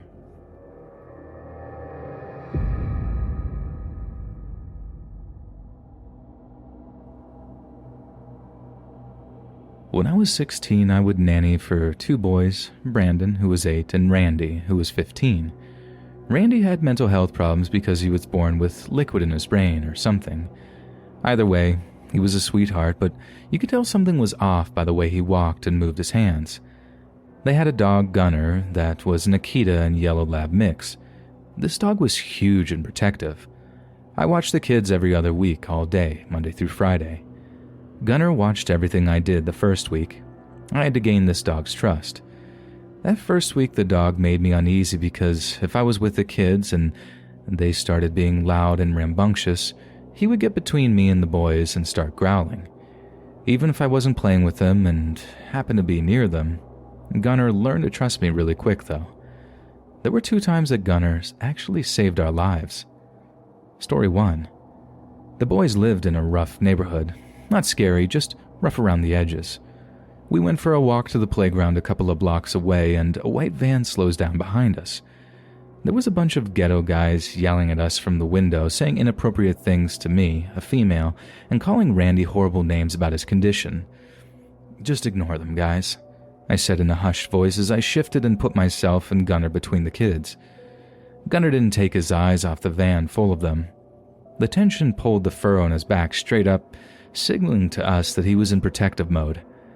As the men kept yelling at us, I pulled my phone out and started dialing 911, but I didn't hit send before Brandon started yelling back, defending his brother. Then everything happened so fast. The slider back door to the van opened and 2 men jumped out. "Run!" I remember screaming at the boys just as Gunner ripped himself free from my grip on his leash. Everyone started running but me. The boys sprinted home. The dog sprinted towards the van, and I frantically tried dialing 911. Gunner chased the men back in the van, nearly grabbing the leg of one man, and they sped off. Gunner received a lot of treats and praises when he returned home. And story 2, and this one really freaks me out.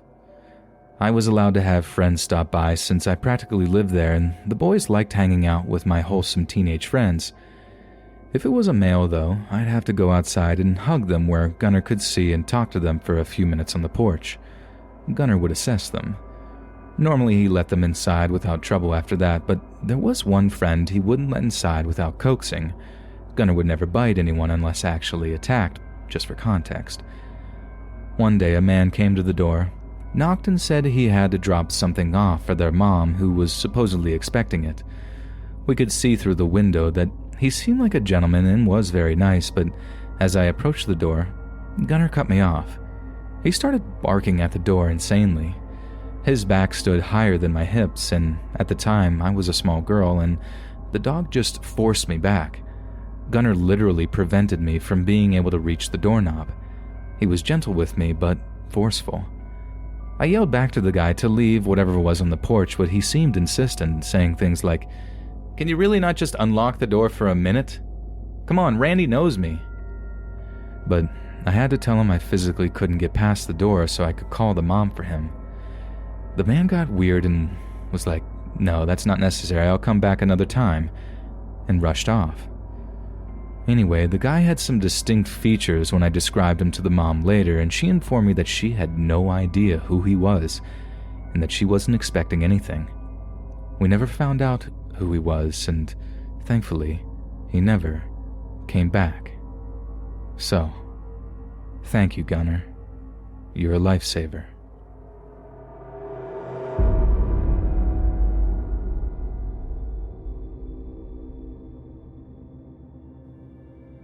My parents got divorced when I was 10 years old and my brother was 8. I'm a girl, for context. They had bought a house in a fairly big land and decided to split it. The house was demolished and my mom was building a new house to live with me and my brother. We live in a very small city that is known for its safety. Fast forward to when I was 15, I'm now 25, and the house still wasn't ready. Me and my brother and mom lived in an apartment really close to where they were building the house, so we would check it from time to time. It was an evening when me and my mom were getting back from the market and decided to go check the house. As we were parking in front of the house, the car light shows a man trying to jump the fence to get in. I was really freaked out, but my mom stepped out of the car and shouted at him, asking him what he was trying to do. It was an old guy, maybe in his late 60s. He was really tall, white, and skinny. He was starting to get bald, having hair just on the sides of his head. He just sent really creepy vibes. He jumped off of the fence and looked kind of scared. He wasn't expecting someone to show up because nobody lived in that place yet. He said he lived in the apartment building next to the house and he was trying to cut down a branch from a tree that was knocking on his window. So my mom said he was trespassing and if he wanted to do something in her house, he should have contacted her. She yelled at him to go away and to never come back. We went home and never really talked about it. A few months later, my family finally moved in that house. It's a cute house with lots of trees and space for my dogs to run free. At that time, we had 3 dogs, 2 small ones and a border collie we rescued. Every day, we could hear a teenage female voice yelling at the apartment building next to our house. We figured out it was just some teenage drama because we could hear her say things every teen has said to their parents like, "I don't want to live here anymore," or "You don't get me at all," so we never really did anything about it. Some time had passed and my best friend moved to an apartment in that building. She said that she could hear that teen yelling to her father. Guess who the father was? Yes, the man that was trying to get inside my yard. That freaked me out a little bit, but I didn't have any proof that he was doing something to her. One evening, I was eating some fruits in the front of the house with my dogs and I heard some screams, like a man and a woman were fighting. I looked around and figured out that it was coming from the building next to my house. As I looked at the building, I saw a woman falling from a balcony, but couldn't see if anyone had pushed her. So I called an ambulance, and they were really fast with getting here and taking her to the hospital. At the same time, the police came and took a man that I couldn't get a look at to see if it was the same man that had trespassed here. I didn't get to know what had happened that day and who that man was. My dad started building his house next to my mom's. I spent a lot of time in my best friend's apartment.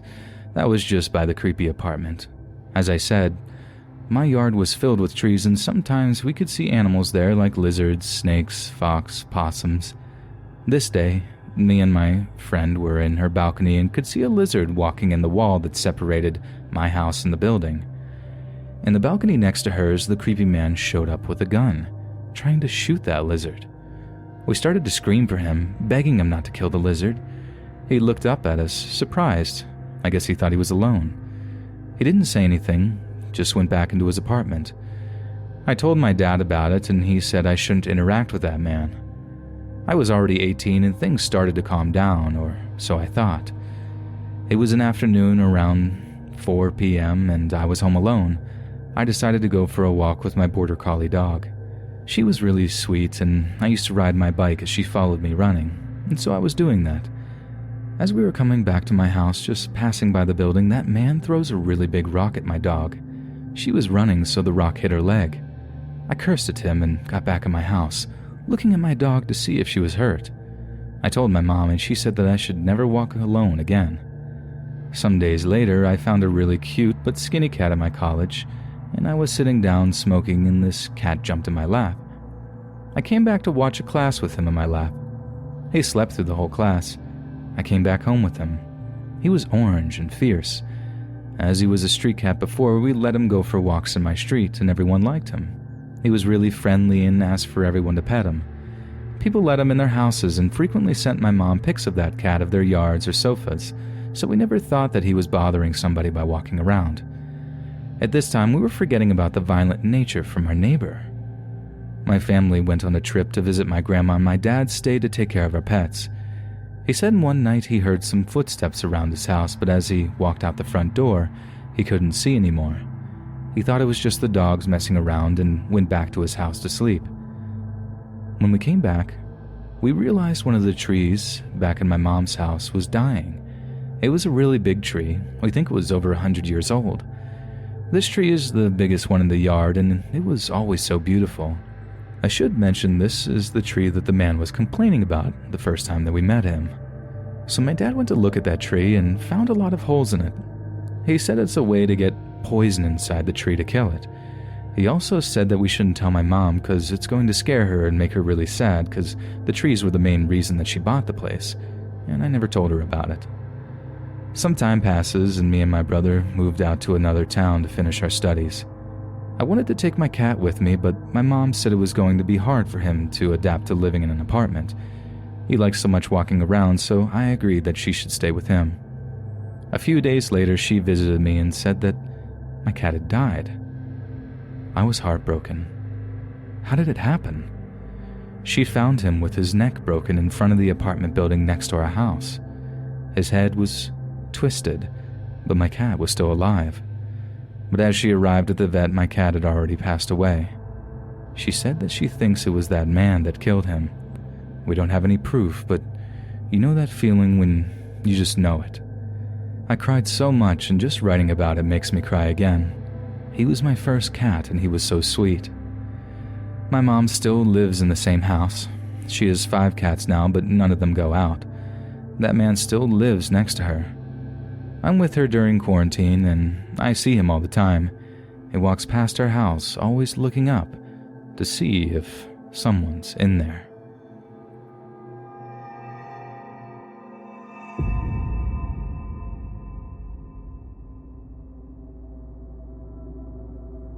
I had broken up with my now ex back in January of 2019. My doing. I was angry at everything and had joined Tinder. Talked to a guy that seemed pretty cool and was quite attractive. I talked to him quite a bit, took a lift down to where he lived. Now his dad had passed away not too long ago, so he moved back in with his mom to help out. I found that very sweet, and so I thought nothing of it. We took a lift to Walmart and to the liquor store as his mom had requested some wine. I had bought a pizza to bake at their home to make a decent impression and had purchased her wine, which she gave me cash for despite my protests, again, trying to make a good impression. This home was gorgeous. They had an old-timey jukebox, and the freaking sink taps in the bathroom were installed in the mirrors. Water flowed from a spout in the freaking mirrors. His mom was as sweet as Southern tea and seemed to have been taking a liking to me. Cool, I thought. So this guy had been messaging his lesbian best friend C and explained that he had helped her out after she broke her ankle and such. Again, I thought, what a nice guy. We drank, we were intimate, and everything was cool. I had told him I had borderline before we met up and had warned him I had scars from previous cutting incidents, but nothing recent. He was fine with it and understood. The next morning, I had an interview at a major company call center, and his mom offered to drive me. Such a sweetheart. I did great in the interview and was offered the job. I immediately texted this guy to tell him the good news. So one day when I was home and had slept for about 8 hours, I wake up to a dozen text messages and over 20 Facebook messages from him. It ranged from, "Hey, how's it going?" to, and it's hard to say this, I had seen how the messages progressed as quickly as I scrolled through and saw the one that says, and I still have the picture of it, "Those cut marks on your arm." Yeah, I wouldn't have dated a cutter anyways. Most of them are pathetic, that need to get some serious help. Might as well keep doing that since it seems to be your only friend. Dear God. I blocked him immediately. Then I posted it to my Facebook page so if anyone knew him, they could know what he was actually up to. I get a friend request from his friend C that I talked about earlier, and she filled me in. Apparently she's not a lesbian. She has broken up with him hours before befriending me, so they were still dating when he had me over, and he told her I was a lesbian. Also that he goes by his middle name. I had done a basic search with the name he provided and on his Facebook page to make sure he wasn't a felon or something crazy before meeting him. Well, when I did the search with his first real name, sure as pudding, so many charges including having illicit images of children on his computer. He'd been stalking her, pinging her phone location and messaging her stuff like, "Oh what, you're not going to leave your house?" And he told her to end her life. She had gotten the cops involved. She had sent me screenshots of the messages he was sending. We talked a bit more, and while I'm not a medical professional, it was kind of clear something was wrong. He was lying, manipulative, aggressive, angry, and obviously his moods would flip faster than mine. I offered to send her what I could of the messages in case she could use them to build a case against him. Shortly after, I got a friend request from a name I didn't recognize, something generic like Mike. Then I got a message saying, "Hey, it's Jay, how's it going? How's your job at the company that I was hired at that his mom drove me to for the interview?" I was freaked out. He knew where I worked. The building was secure, but the parking lot not so much. I got pepper spray and called my dad, who had been in the police force and such since I was alive. He advised to not carry a baseball bat because if it was wrestled for me, it could be used against me, but pepper spray was a decent choice. He also said that while online bullying isn't something the police can do much about, if he messages me again, it goes into the harassment area, and if needed, he would be reported ASAP. I was getting off of work after midnight, and I was scared out of my mind. I parked as close to the building as possible with my pepper spray in hand. Fortunately, I haven't ran into him since. I do not want to meet with him again. I've also moved since and changed jobs. If it sounds too good to be true, it probably is.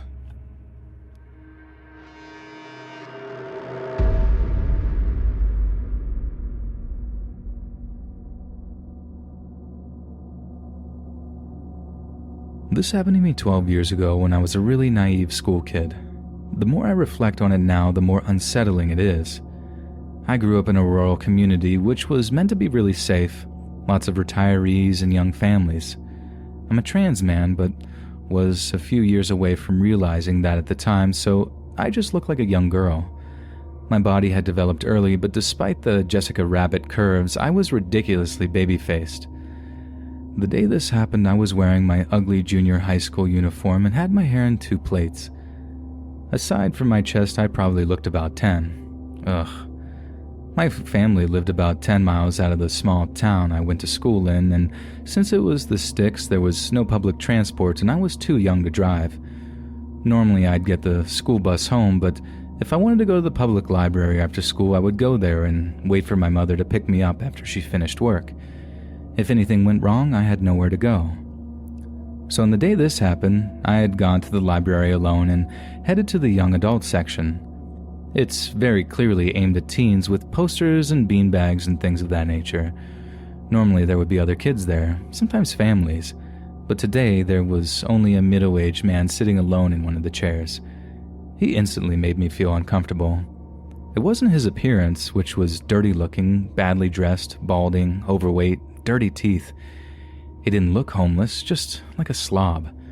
But this space was clearly for teenagers and their families. He wasn't even reading or anything, just sitting there looking around like he was scoping the place out. His eyes were the scariest thing about him, bugging out of his head as he stared at me. I didn't want to be anywhere near this man. Quickly, I grabbed a few books off the shelf and went around the corner to sit in a chair in the adult fiction section. This section was also deserted. I opened a book and tried to read, but a few seconds later, I felt eyes on me. I glanced up and saw him staring at me through the bookshelves. He saw me looking and let out this eerie giggle, like he was a child caught while playing hide and seek. It made my skin crawl. Ignoring him, I went back to my book. Next thing I know, the creep was quickly approaching me. He sat down in the chair right next to me, so close I could smell stale sweat and cigarettes. Again, the whole place was deserted and I felt sick. He put his face close to mine and said, "Hello." His breath was disgusting. Still trying to ignore him, I said a dismissive "hi," not looking up. This weirdo then proceeded to launch into his life story and talk at me for the next hour. I had no idea how much was true. He talked about his stage parents with no explanation of what he meant. He talked about being in the military and how he was detained in a psychiatric institution. He told me he had escaped and spent days living in the woods before they caught him. And the whole time I was terrified. I wanted to get a librarian, but I was so scared he might get angry and turn violent. He had made it clear that he was psychologically unstable. At one point, he told me his name and asked for mine. I was panicking too much to give him a fake one. The worst part was he asked me how old I was. Again, too scared to think of a lie, I told him I was 14. I hoped it would put him off. Nope. He brightened up and said that he'd wait until I was old enough to marry him. He said I was a good-looking girl, nice and a good listener, and that I'd make a good wife for him. At that point, I hadn't even held hands with anybody. In a huge turn of luck, my phone started to ring. Instantly, I answered it. It was my mother, telling me she was parked outside. Flooded with relief, I told her I'd be out in a moment. Looking back, I should have stayed on the phone, but for some stupid reason, I thought I'd be in trouble if I told her about the man. I grabbed my things and told him my mother was here and I had to go. My blood ran cold when he told me that he had seen me before and would be waiting for me to come back. I don't know why I didn't tell an adult. I think I was scared, both of getting in trouble and even more of him getting mad and doing something to me. I was so ill-equipped to deal with something like this and probably hoped if I just ignored it, it would go away. The next day I did tell some friends at school. One told her mother, who was horrified. My friend had a lot of younger siblings and they often went to that library. Often we went together and they had driven me home before. That turned out to be my saving grace. I have no idea what might have happened otherwise. That day after school, my friend and her mother went to the library with other siblings as they were already planning to do. It turns out this creepy man really had been watching me intently. He was back and proceeded to approach the family and ask about me by name. The mother told him he needed to stop harassing young girls and threatened to call the police. I'm still so grateful to that woman for standing up for me like that. Miraculously, it seemed to work. I never went to the police, but no, I probably should have. I lived in that area for another 5 years and never saw him again.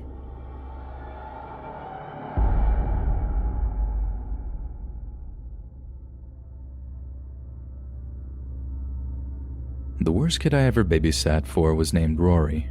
This all took place about 14 years ago now in a small town called Haddington, just outside of Edinburgh in Scotland. It's a nice place in general, but people there can be pretty, well, weird. I'd have to be to volunteer myself for babysitting jobs in a small town like that, where suspicion and malice is rife, and there's a dark secret being hidden in almost every household there is.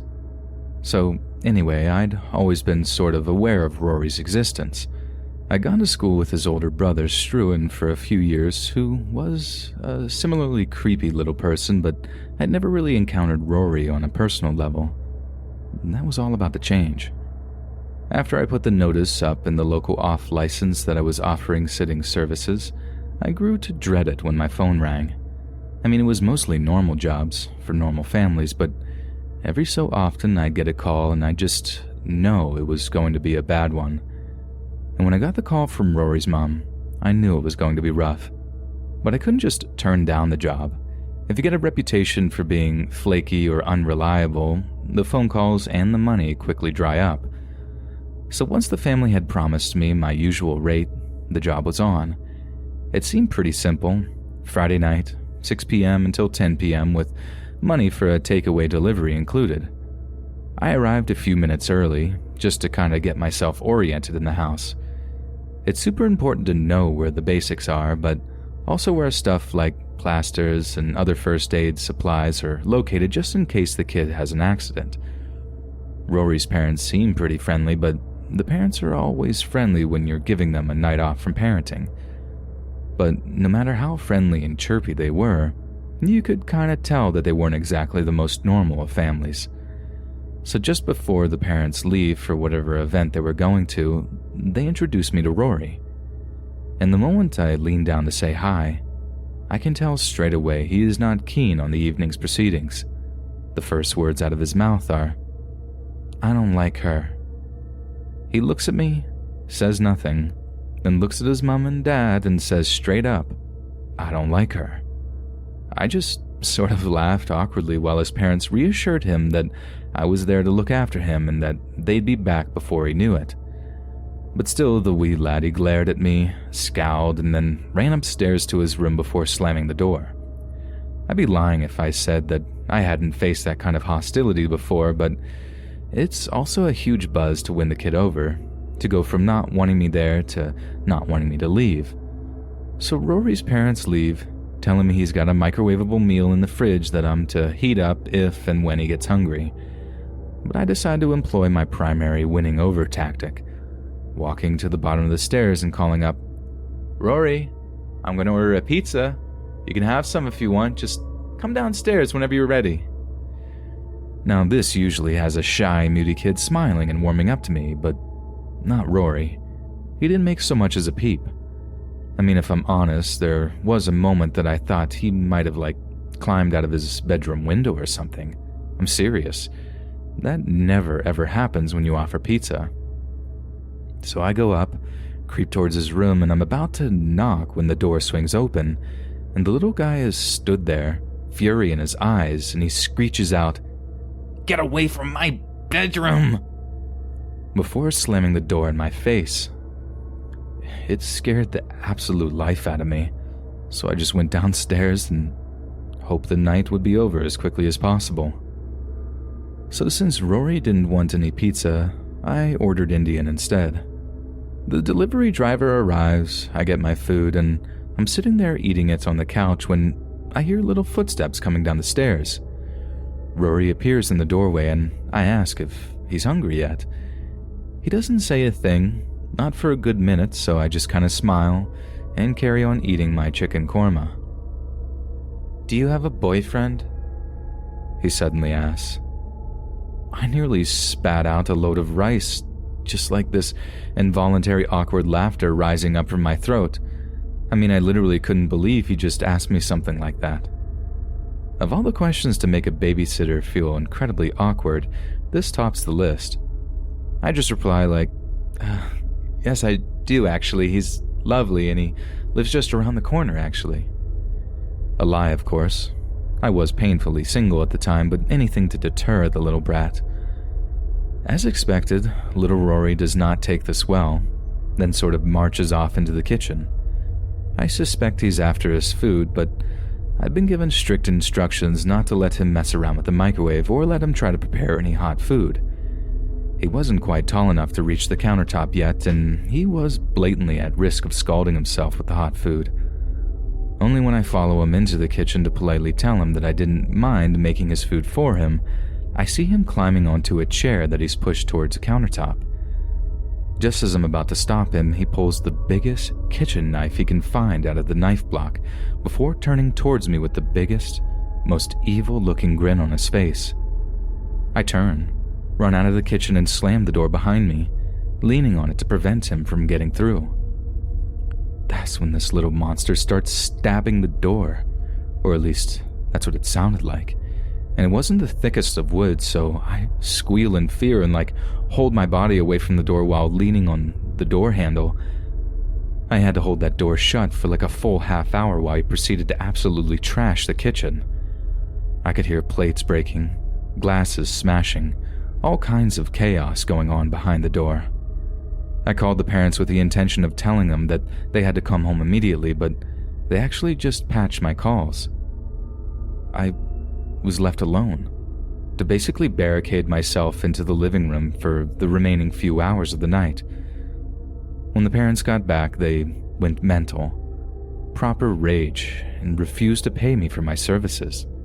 They basically blamed me for his shocking behavior and swore blind that they'd be telling everyone what a horrible babysitter I was. I cried all the way home. Luckily, the calls didn't dry up, and I actually talked to one family who said they'd completely sympathized with what had happened, knowing full well what a nightmare child that little brat could be. So, that's the scariest time I ever had babysitting, and I implore you, if you're getting into it, be careful who you choose to babysit for. Non-payment could have been the best possible outcome to that night, as I might not even be here to be able to tell this story.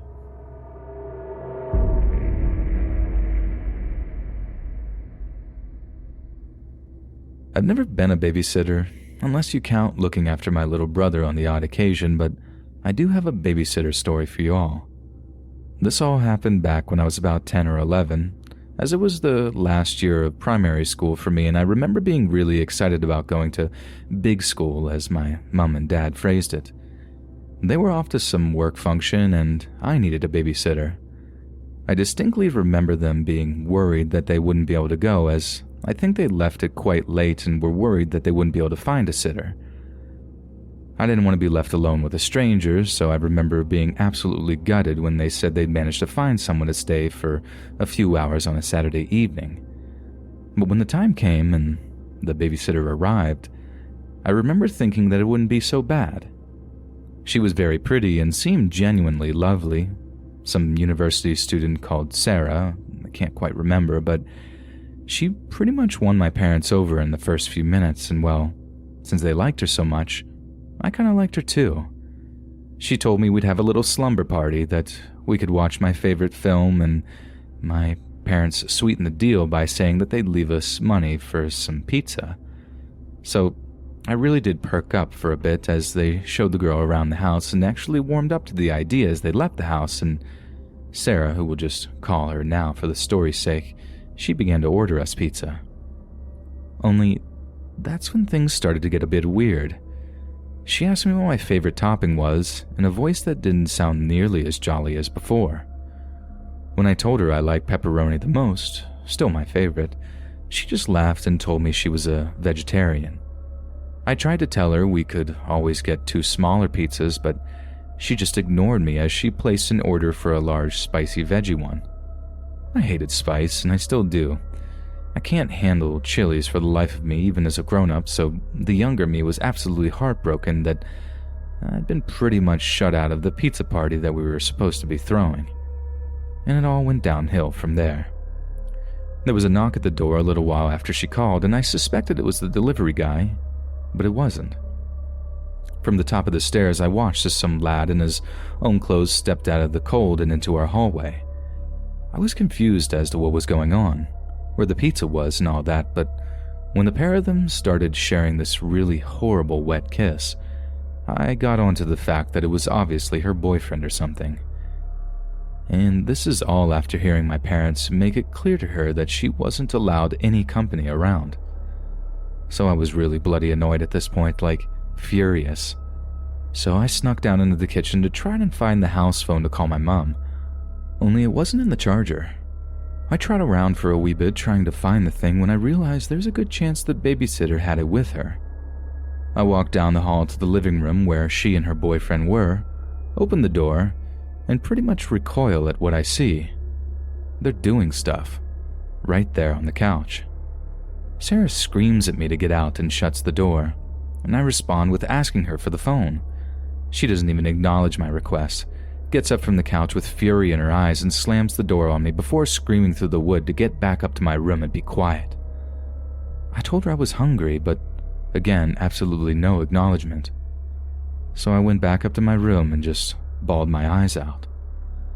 So it's pretty important to remember that this was like the mid-90s, back when the internet or mobile phones weren't exactly available or affordable for a family like mine.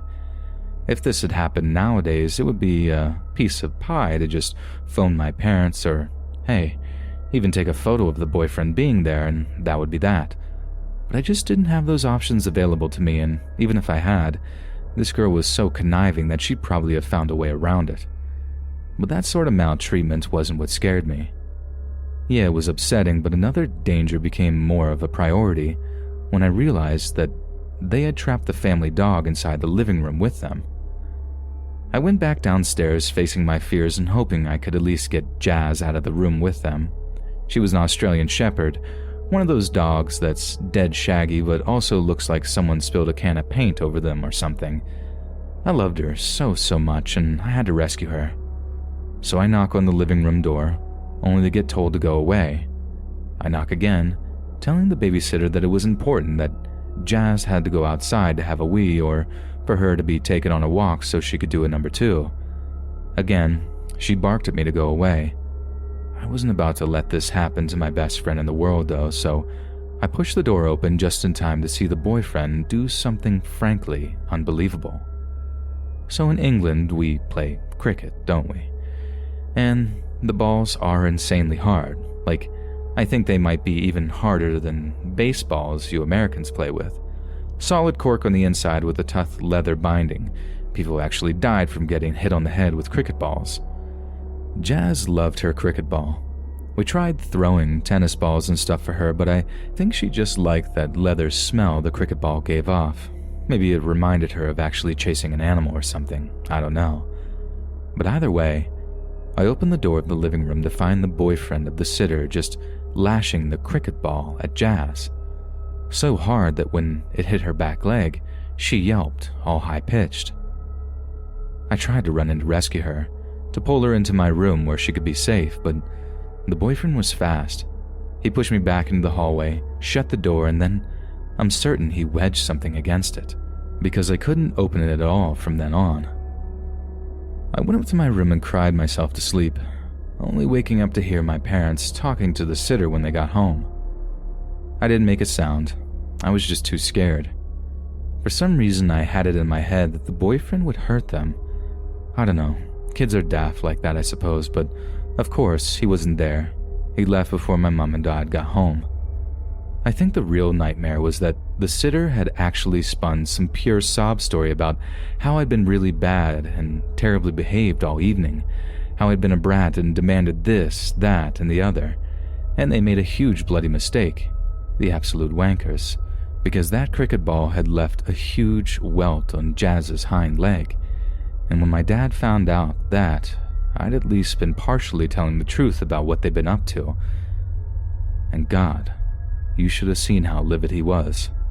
I won't bore you with the petty details, but let's just say that sitter and her boyfriend ended up actually getting arrested on animal cruelty charges, and I know for a fact that he ended up getting convicted and fined for it. So, I suppose a silver lining to a truly terrible night, but be careful who you're hiring to sit your kids, people.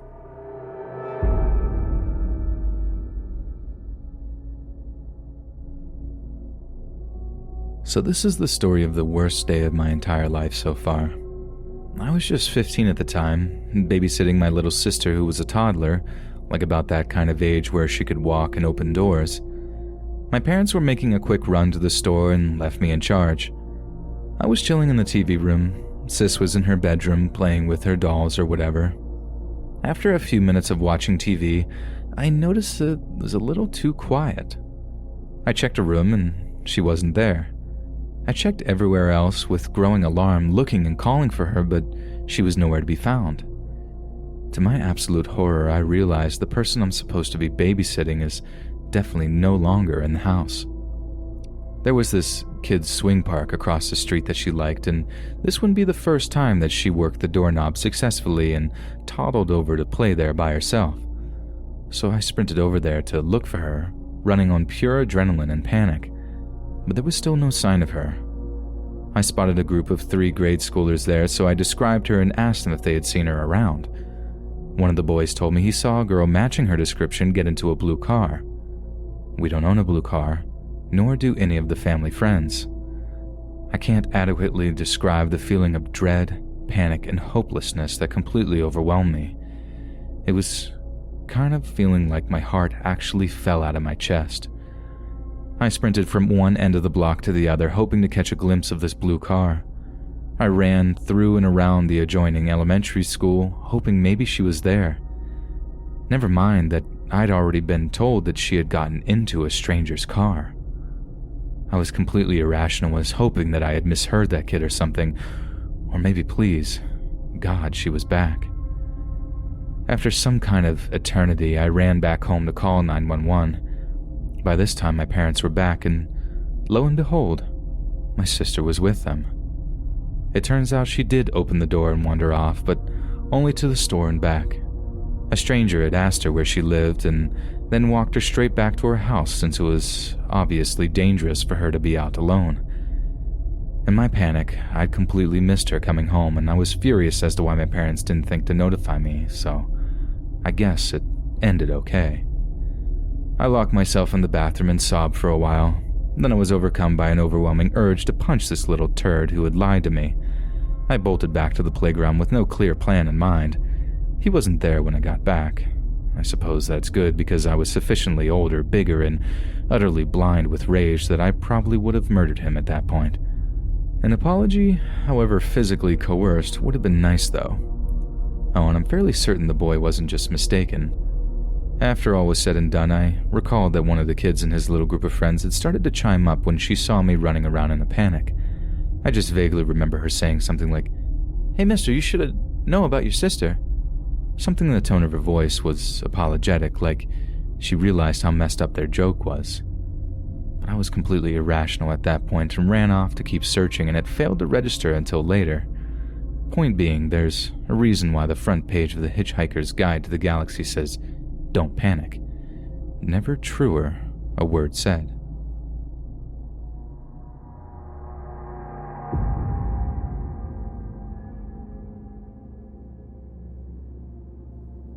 Back when I was 17, I used to babysit for our neighbor, who at the time was a single mother who happened to be going through a particularly nasty divorce.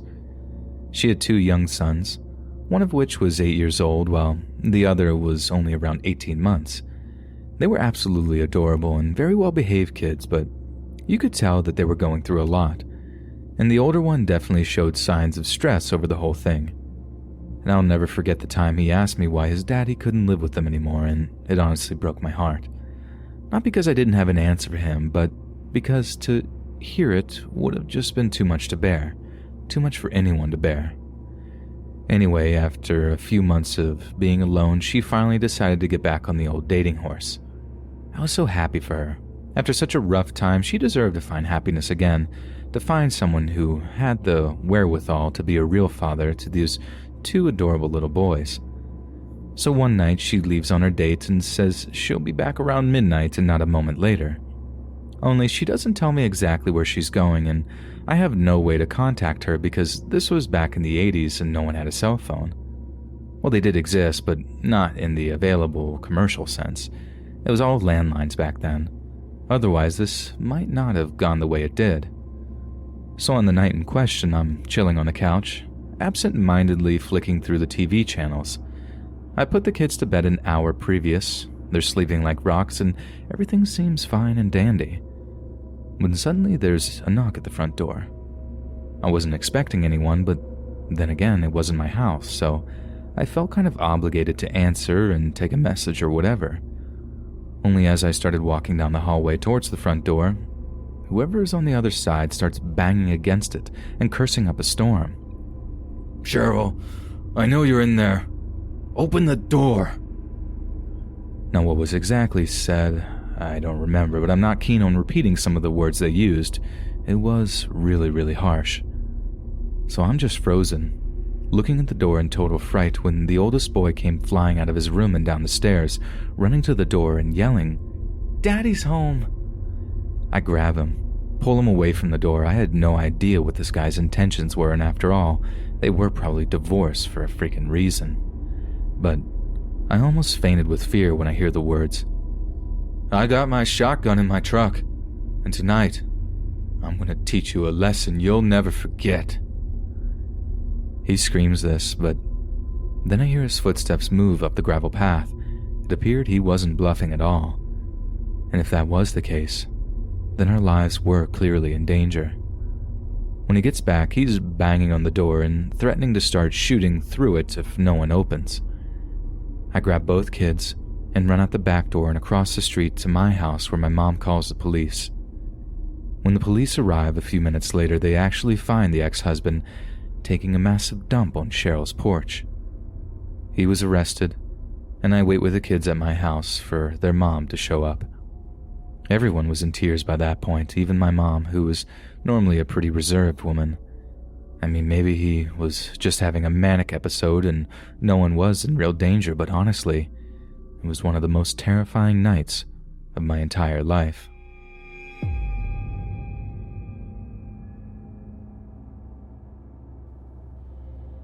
So, for the longest time in my teenage years, I earned a few bucks a week by doing babysitting work.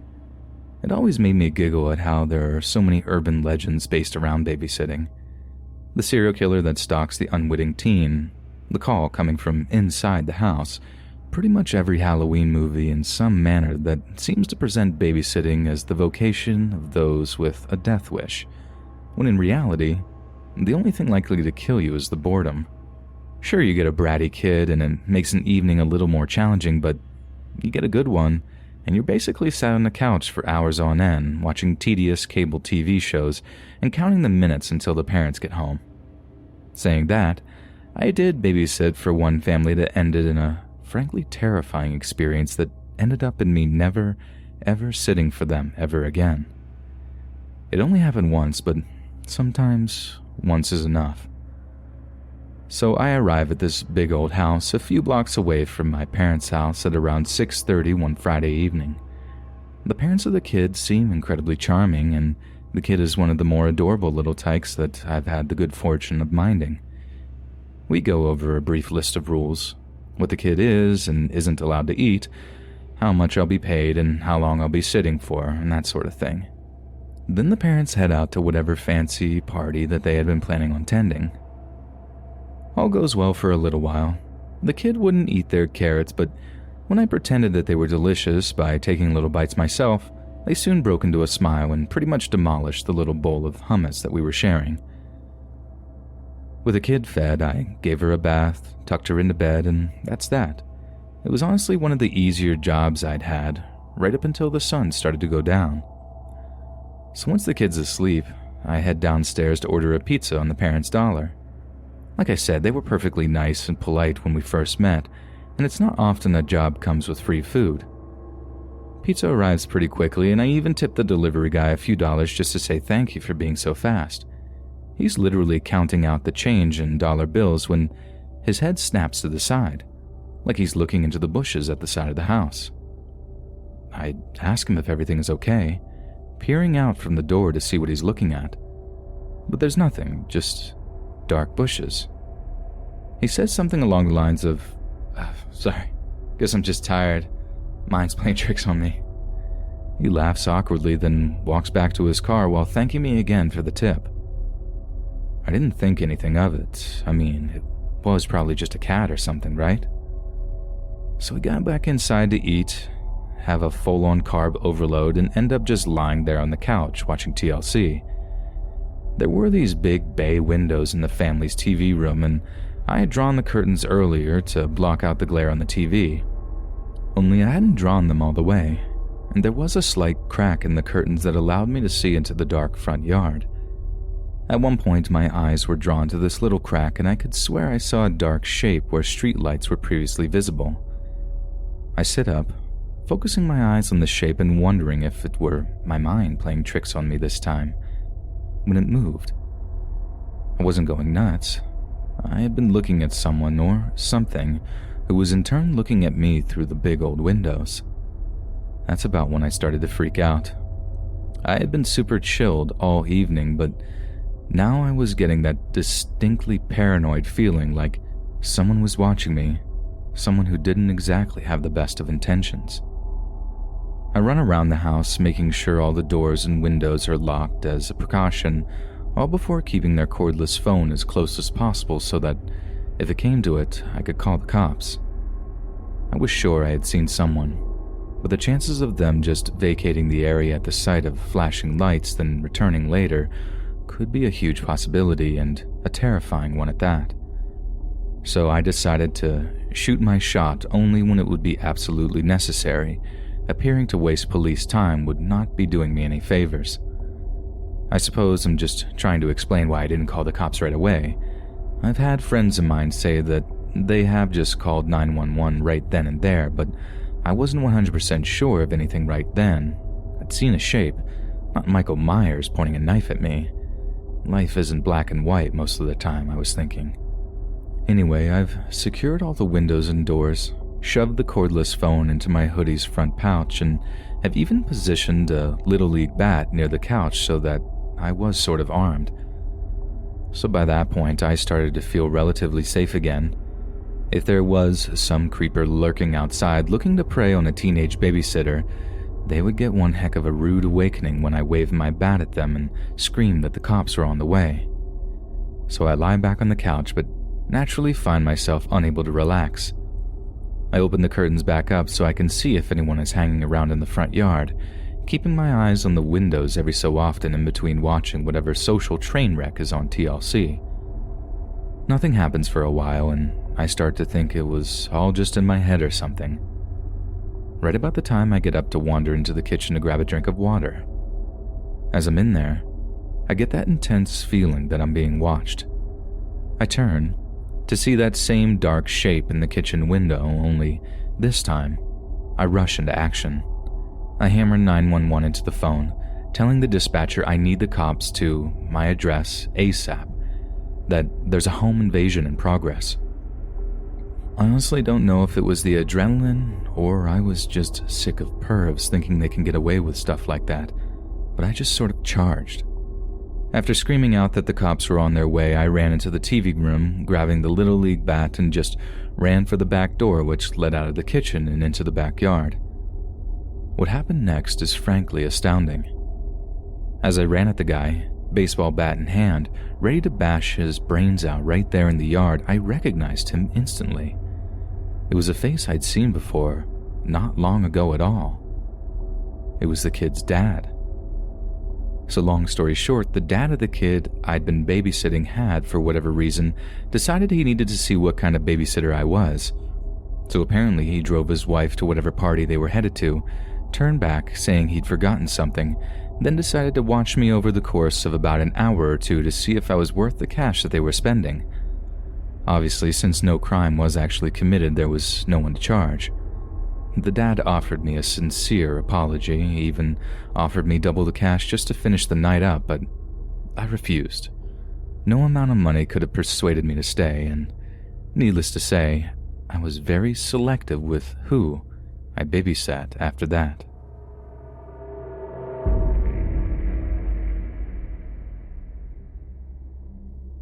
So this story isn't about me babysitting anymore, but rather a close relative babysitting me and my sister when we were much younger. My parents told us the story when we grew up, and honestly, this has to be one of the last things any babysitter would want to happen to them or anyone in their guardianship. We wince every single time they retell it, and I'm guessing you will too. My parents had decided that they were going to have a little date night for the wedding anniversary and called up a family member to see if they would babysit us for the evening.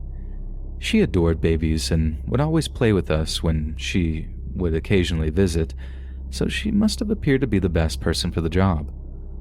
Although by the end of this, you might well dispute that idea rather violently. My parents were in the living room getting ready to leave for the night, and we were in our room playing with her. After a little while, she starts throwing me up and down in the air in that playful way that grown-ups do with kids sometimes. Apparently our dad happened to notice this and warned her to be extremely careful since the ceiling fan was at full blast, but decided she was aware and responsible, so he just headed back to the living room to carry on getting changed. After a few more playful tosses in the air, she put me down and started to do the same thing with my sister. Except she wasn't quite as lucky. According to my dad, no more than like 30 seconds had gone by when a loud gasp followed by a blood-curdling scream echoed all around the house. My parents came rushing to the room, and what they witnessed was something my mom has never, ever been able to get out of her head. She just stood there in shock for a moment, surveying the pure horror of the scene before her.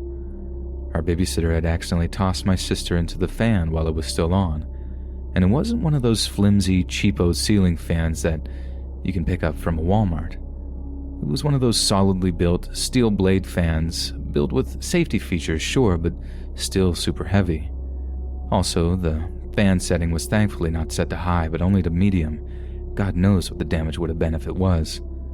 And the way my mom tells the story, for the first few moments after walking into the bedroom, she thought my sister was dead. Blood was splattered all over the wallpaper, almost as if someone had been brutally beaten. My sister was on her bed's blood-soaked sheets with a huge gash on her forehead, and you can only imagine what kind of horror was going through our babysitter's mind. An ambulance quickly came to get her cleaned up and was given a lot of stitches in her forehead. My parents were more than relieved the blades didn't strike an eye, that she actually only managed to pick up superficial injuries. The babysitter didn't come around after that, even though everyone got over it pretty quickly since it was an accident. She still has the scar on her forehead today. We would joke around about the scar and how it was actually my plan to take her out to be an only child, or how she got her scar wrong and it's supposed to zigzag like Harry Potter's lightning bolt scar. I suppose, at best, it's an interesting story to tell if anyone asks her about the faint scar on her forehead.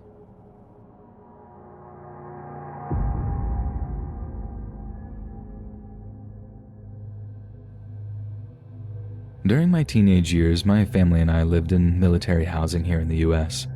A few doors down, there was a new couple with 2 kids who were referred to me since I made a little weekend cash working as a babysitter for some of the families who lived in base housing. Their house was pretty bare and undecorated since they had only been moved in there for like a week or so. When I arrived, my mom was showing me around the house with the 3-month-old baby in her arms, showing me where the baby's formula was kept, where I could get myself a bite to eat and stuff like that. I had to admit that I was a little worried about that particular job. 3 months old was by far the youngest baby I'd ever sat for, and I'd be lying if I said I didn't think that mom was having similar thoughts. However, they were only going to go to their welcoming event for a couple of hours, and it was right there on base though, so not very far at all. I mean, what could possibly go wrong in such a short space of time? Well, something did go wrong, and it occurred at the very top of the staircase as her 3-year-old called her and she followed me down. A strap on the mom's flip-flop snapped off and she suffered a terrible fall, completely taking me out as she toppled hopelessly down at the bottom, and as she did, she ended up dropping the baby from her arms. Honestly, I'm not sure how it happened, as I'm not exactly famous amongst friends for my agility, quite the opposite in fact. But as I was being sacked, I reached up and just sort of snatched the baby out of the air, grabbing a hold of her onesie and holding her up high as we all hurtled to the bottom. I ended up with a black eye and some bruises where the mom essentially bowled me over, but, and I thank God whenever I think about this, the baby was luckily completely unscathed. Whereas the mom, she ended up with an open fracture of one leg, right above her knee, and a pretty solid concussion. I mean, the wounds looked horrendous. She was bleeding all over the new cream carpet, but she didn't act as if anything hurt at all, though. She just kept saying, "Thank you. You saved my baby. God bless you. You saved my baby," over and over again as the kid's dad called 911 and rushed an ambulance crew over to the house. They ended up paying me like $200 for a 4-hour gig that night, which in 1987 was practically a king's ransom, especially to a teenager like me. But I don't think my pulse slowed down for a week. I'm serious about that. Sometimes I'd think about catching that baby out of the air and I'd feel like I was going to have a panic attack. I pretty much stopped babysitting shortly after that because it freaked me out so much. Not just the event, but word getting around that I was like some superhero with cat-like reflexes, when I'm pretty sure if that happened again, I couldn't grab that baby if I tried. I know that sounds crazy, that I probably just should have soaked up the praise and used it to make a ton more money, but it was all just way too much pressure for a young girl like me.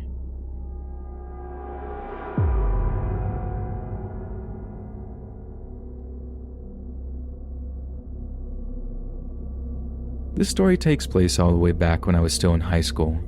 In order to earn money to fund my video game addiction, I regularly tutored this adorable little 11-year-old girl. We actually got along so well that the parents ended up asking me to babysit her and her little brother a couple of times. One night in particular, the parents were meant to go downtown to watch a baseball game before a few drinks with friends, telling me they'd be back earlier than midnight. Basic babysitting job, right? Wrong. Right around 8 o'clock in the evening, it started raining pretty heavily. We all lived in a Gulf city at the time, and storms can blow in fast before turning into flooding way fast. Once it became horrifyingly clear that we were in for one heck of a big storm, the parents tried to get home as quickly and safely as possible, but the streets had already started to flood, and apparently they ended up trapped in a parking lot. The irony was lost on me at the time, but not today. Anyway, the kids' parents called and we agreed I'd spend the night in their guest bedroom. While they booked themselves into a motel, I had the kids go to bed, which was kinda dumb as they got absolutely no sleep thanks to the pounding rain, while I sat up in the kitchen to do homework and watch Netflix. After a little while, I started to notice water seeping in from the back doors. They had a large house with like 3 double doors to the back, so it was a buttload of square feet. I got every towel in the house and started wiping up the water and using the towels to block the door. After this had mostly been cleaned up, I went back to the kitchen table to watch more Netflix. Nothing else much to do, right? But I couldn't have been any more than like 15 minutes later when the power cuts out and all the lights shut off. This freaked me out a bit, but I tried to stay as calm as best I could, and that's when the burglar alarm went off in the other room. I pretty much soiled my pants. I was in the pitch-black house with 2 young kids surrounded by flooded roads that no one could drive on. After a minute or so of almost blind panic, I realized to my horror I was the closest thing in the house to an adult. There was no one looking after me, in fact. I was directly responsible for these 2 kids. So I grabbed the biggest, sharpest kitchen knife I could find and went to go check all the doors. They were all still closed and no one was in the house, so I called the parents. It turns out the alarm went off when the power cuts out and I just needed to shut it off with a code upstairs. This happened about 3 more times over the next few hours. After the power came back on, I thought things had chilled out, but then when we got a tornado warning, I went and got the kids from upstairs and we all hung out in the study for about an hour until the warning passed. At this point, it was about 2 a.m. and I passed out in the guest bedroom. The parents woke me up when they got home at around 7 a.m. and I drove home past giant fallen branches and stalled abandoned cars. It was surreal, but thank God everyone was safe and well in the end.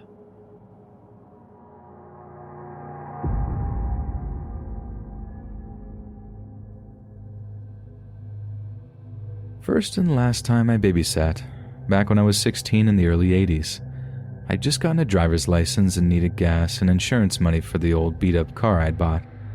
I was watching 2 boys, about 6 and 10, while parents went out to celebrate some anniversary or something. They had promised to be home at 11. At the time, cell phones were pretty rare, so no way to contact them other than calling the restaurant. Evening was going great until about 9:30 when their large, aggressive Doberman goes crazy running around the house barking and growling before running into the basement, refusing to come up. Sort of freaks me out a bit because this dog is huge, aggressive, and very protective of the house and kids. I do a quick check of the house and kids and everyone was okay. I let the dog stay in the basement, put kids to bed at around 10 as instructed by the parents. Job done.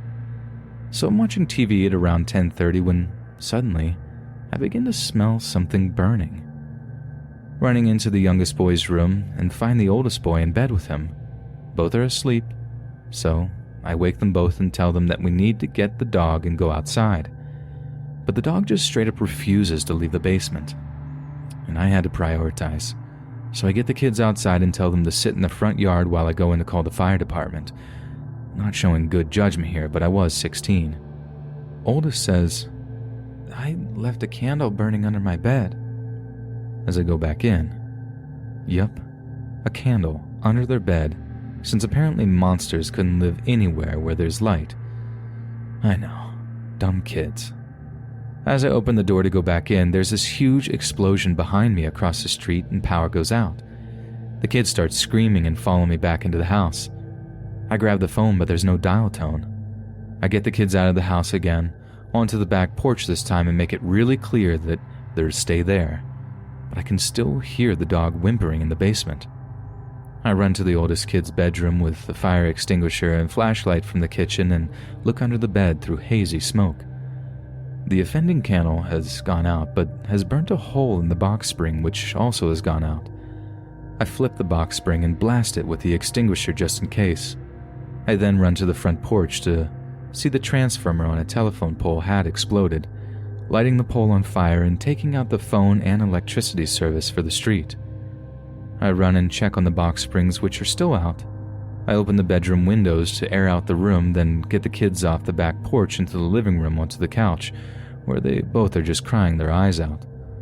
The oldest was apologizing for the fire, but insisted that if he didn't keep the candle lit, then, of course, monsters would get him. Fire department shows up for the transformer at around 11. Kids fall asleep on the couch at around midnight after watching the firemen across the street put out the transformer fire, and the power comes back on at about 1:30 a.m. The parents show up at 2:30 a.m. when they were supposed to be back by 11. They're somewhat buzzed and start complaining that the kids are not in bed and the oldest room is trashed with a flipped-over mattress and dry fire extinguisher powder covering the box springs. And to add insult to injury, they straight up refuse to pay me. The situation gets really tense, and would you believe it? The Doberman picks this time to come out of the basement and starts aggressively growling at me. Walked out with $1 to my name, and I never babysat again.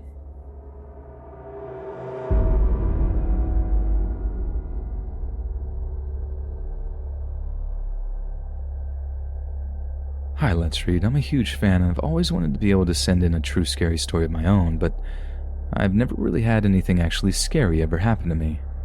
Awkward moments, sure, people being outright mean, that too, but never anything legit scary. But all that changed just a few weeks ago before lockdown when I was asked to babysit a neighbor's kid while they went to a party relating to one of their jobs. I'd never, ever babysit for anyone before, so admittedly I was pretty nervous. But if I'd have known what kind of night I had in store for me, I'd have turned the job down in a second. It was made all the worse by the fact that my parents pretty much assured me that it would be an easy $50, and the night would be over before I knew it. I had a bad feeling about the whole thing from the start, but my dad actually managed to talk me out of that headspace. Now I wish I just trusted my gut and stayed well away. So I wandered over to the house at around 7 in the evening, introducing myself to the parents and the kid before they go over a few ground rules. At first, it seemed like my dad was right, that I was just being silly and that if I played my cards right, I could turn this into a regular earner to fund my weekend shopping habits. The parents were lovely and so was the kids, so I got pretty chill pretty quickly and ended up sort of enjoying myself, entertaining the kid after they left with the help of Disney Plus, which I'd be lying if I said I wasn't a huge fan of. Anyway, everything is going well until it comes time to put the kid to bed. Then things start getting a little awkward. The kid straight up refuses, and our new happy little friendship starts to quickly deteriorate. I felt super mean having to lay down the law with the kid, and he went from crying and wailing to shouting and screaming at me that like I wasn't his mom, he hated me and I didn't belong there. Stuff like that. I actually kind of hurt, and I started to realize that maybe I wasn't ready for that kind of responsibility yet. To be a parent or a guardian, you need to be tough enough to be able to kind of like be the bad guy, if that makes any sense. And if there are any of you out there that are looking to get into babysitting, thinking it'll be an easy few bucks, please reconsider. I've done way easier things for money before and since. Things that don't make you feel terrible for having to have shouted at a kid. But after a while, the whole temper tantrum seems to have tired the kid out, and even though he still seemed upset with me, he went up to his room, got into his pajamas, climbed into bed to sleep. He asked me to read him a story, and since he'd actually done as he's told, I obliged. And when his eyes finally closed over and his breathing slowed, I snuck out of the room and downstairs to leave him get some rest. So about an hour or so later, I was sitting on the couch texting a friend of mine, telling them how babysitting was way harder than I thought it was going to be. I'm working through the leftover chicken pot pie that my mom had given me to take over there, catching up on some episodes of The Mandalorian when the family house phone starts to ring. Thinking it was the parents looking to check up on me, I pick up, greeting the caller with the cheeriest voice I could manage. Only, no one on the other end responds. I say, "Hello?" a few more times, assuming it's a butt dial or a bad line, and hang up, heading back to finish off my pie. No sooner am I sat down again, the phone rings again. I was kind of expecting it, I suppose. Maybe the parents had gone through a tunnel or something. I don't know, but either way, I get up again, head over to the phone and pick it up. Only this time when I do, I can hear breathing on the other end of the line. I give another cheery hello, but there's just the same breathing coming from the other end. When the person finally speaks, it's a super deep voice, obviously a guy, telling me to check on the sleeping kid. I thought it might have been the kid's dad, but there was also something really weird and distorted about the voice too. I responded like, "Okay, I'll go check." And the line goes dead immediately. The kid is fine, sleeping like a rock, so much as I'm kind of creeped out by the weird voice. I figured it must have been the dad. Maybe the parents had argued, I don't know. I try not to think so much about it. But then pretty much as soon as I'm back downstairs, the phone rings again. No caller ID, no nothing. So I answer, unable to prevent this fear from entering my voice. Big mistake. Whoever is calling senses this and starts to giggle down the phone line in that same weirdly distorted voice. What they said next made my blood turn to ice. "Gonna snatch him up. Gonna snatch up the kitty when you're not looking. Gonna get him." I went silent. Totally silent out of fear. And that's when I heard a creak in the floorboards above me. Someone was moving around in the room upstairs. I pretty much dropped the phone and bowled upstairs and into the kid's room to find that he's still asleep, or rather that he very much appears to be asleep.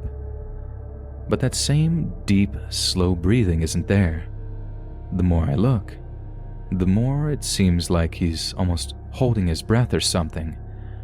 Not only that, but his arm is at this weird angle that makes it look like he's holding on to something under his pillow, something he's trying to hide. In a fury, I pull the pillow up slightly, then I realize what's been happening.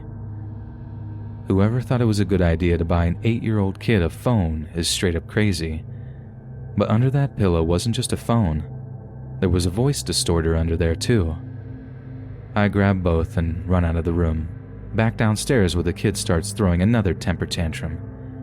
I felt so dumb, completely played by the kid, made to feel terrible and vulnerable. How could someone be so young, yet so malicious and mean-spirited?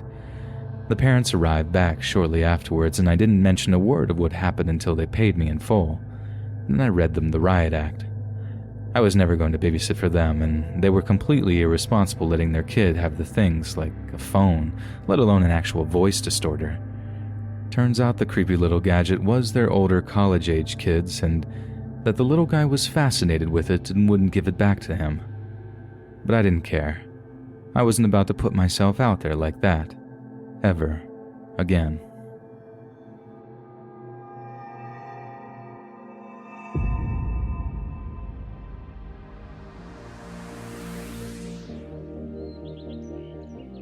Hey friends, thanks for listening.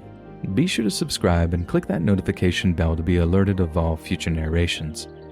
If you got a story, be sure to submit them to my subreddit, r/letsreadofficial, and give and receive feedback from the community, and maybe even hear your story featured on the next video.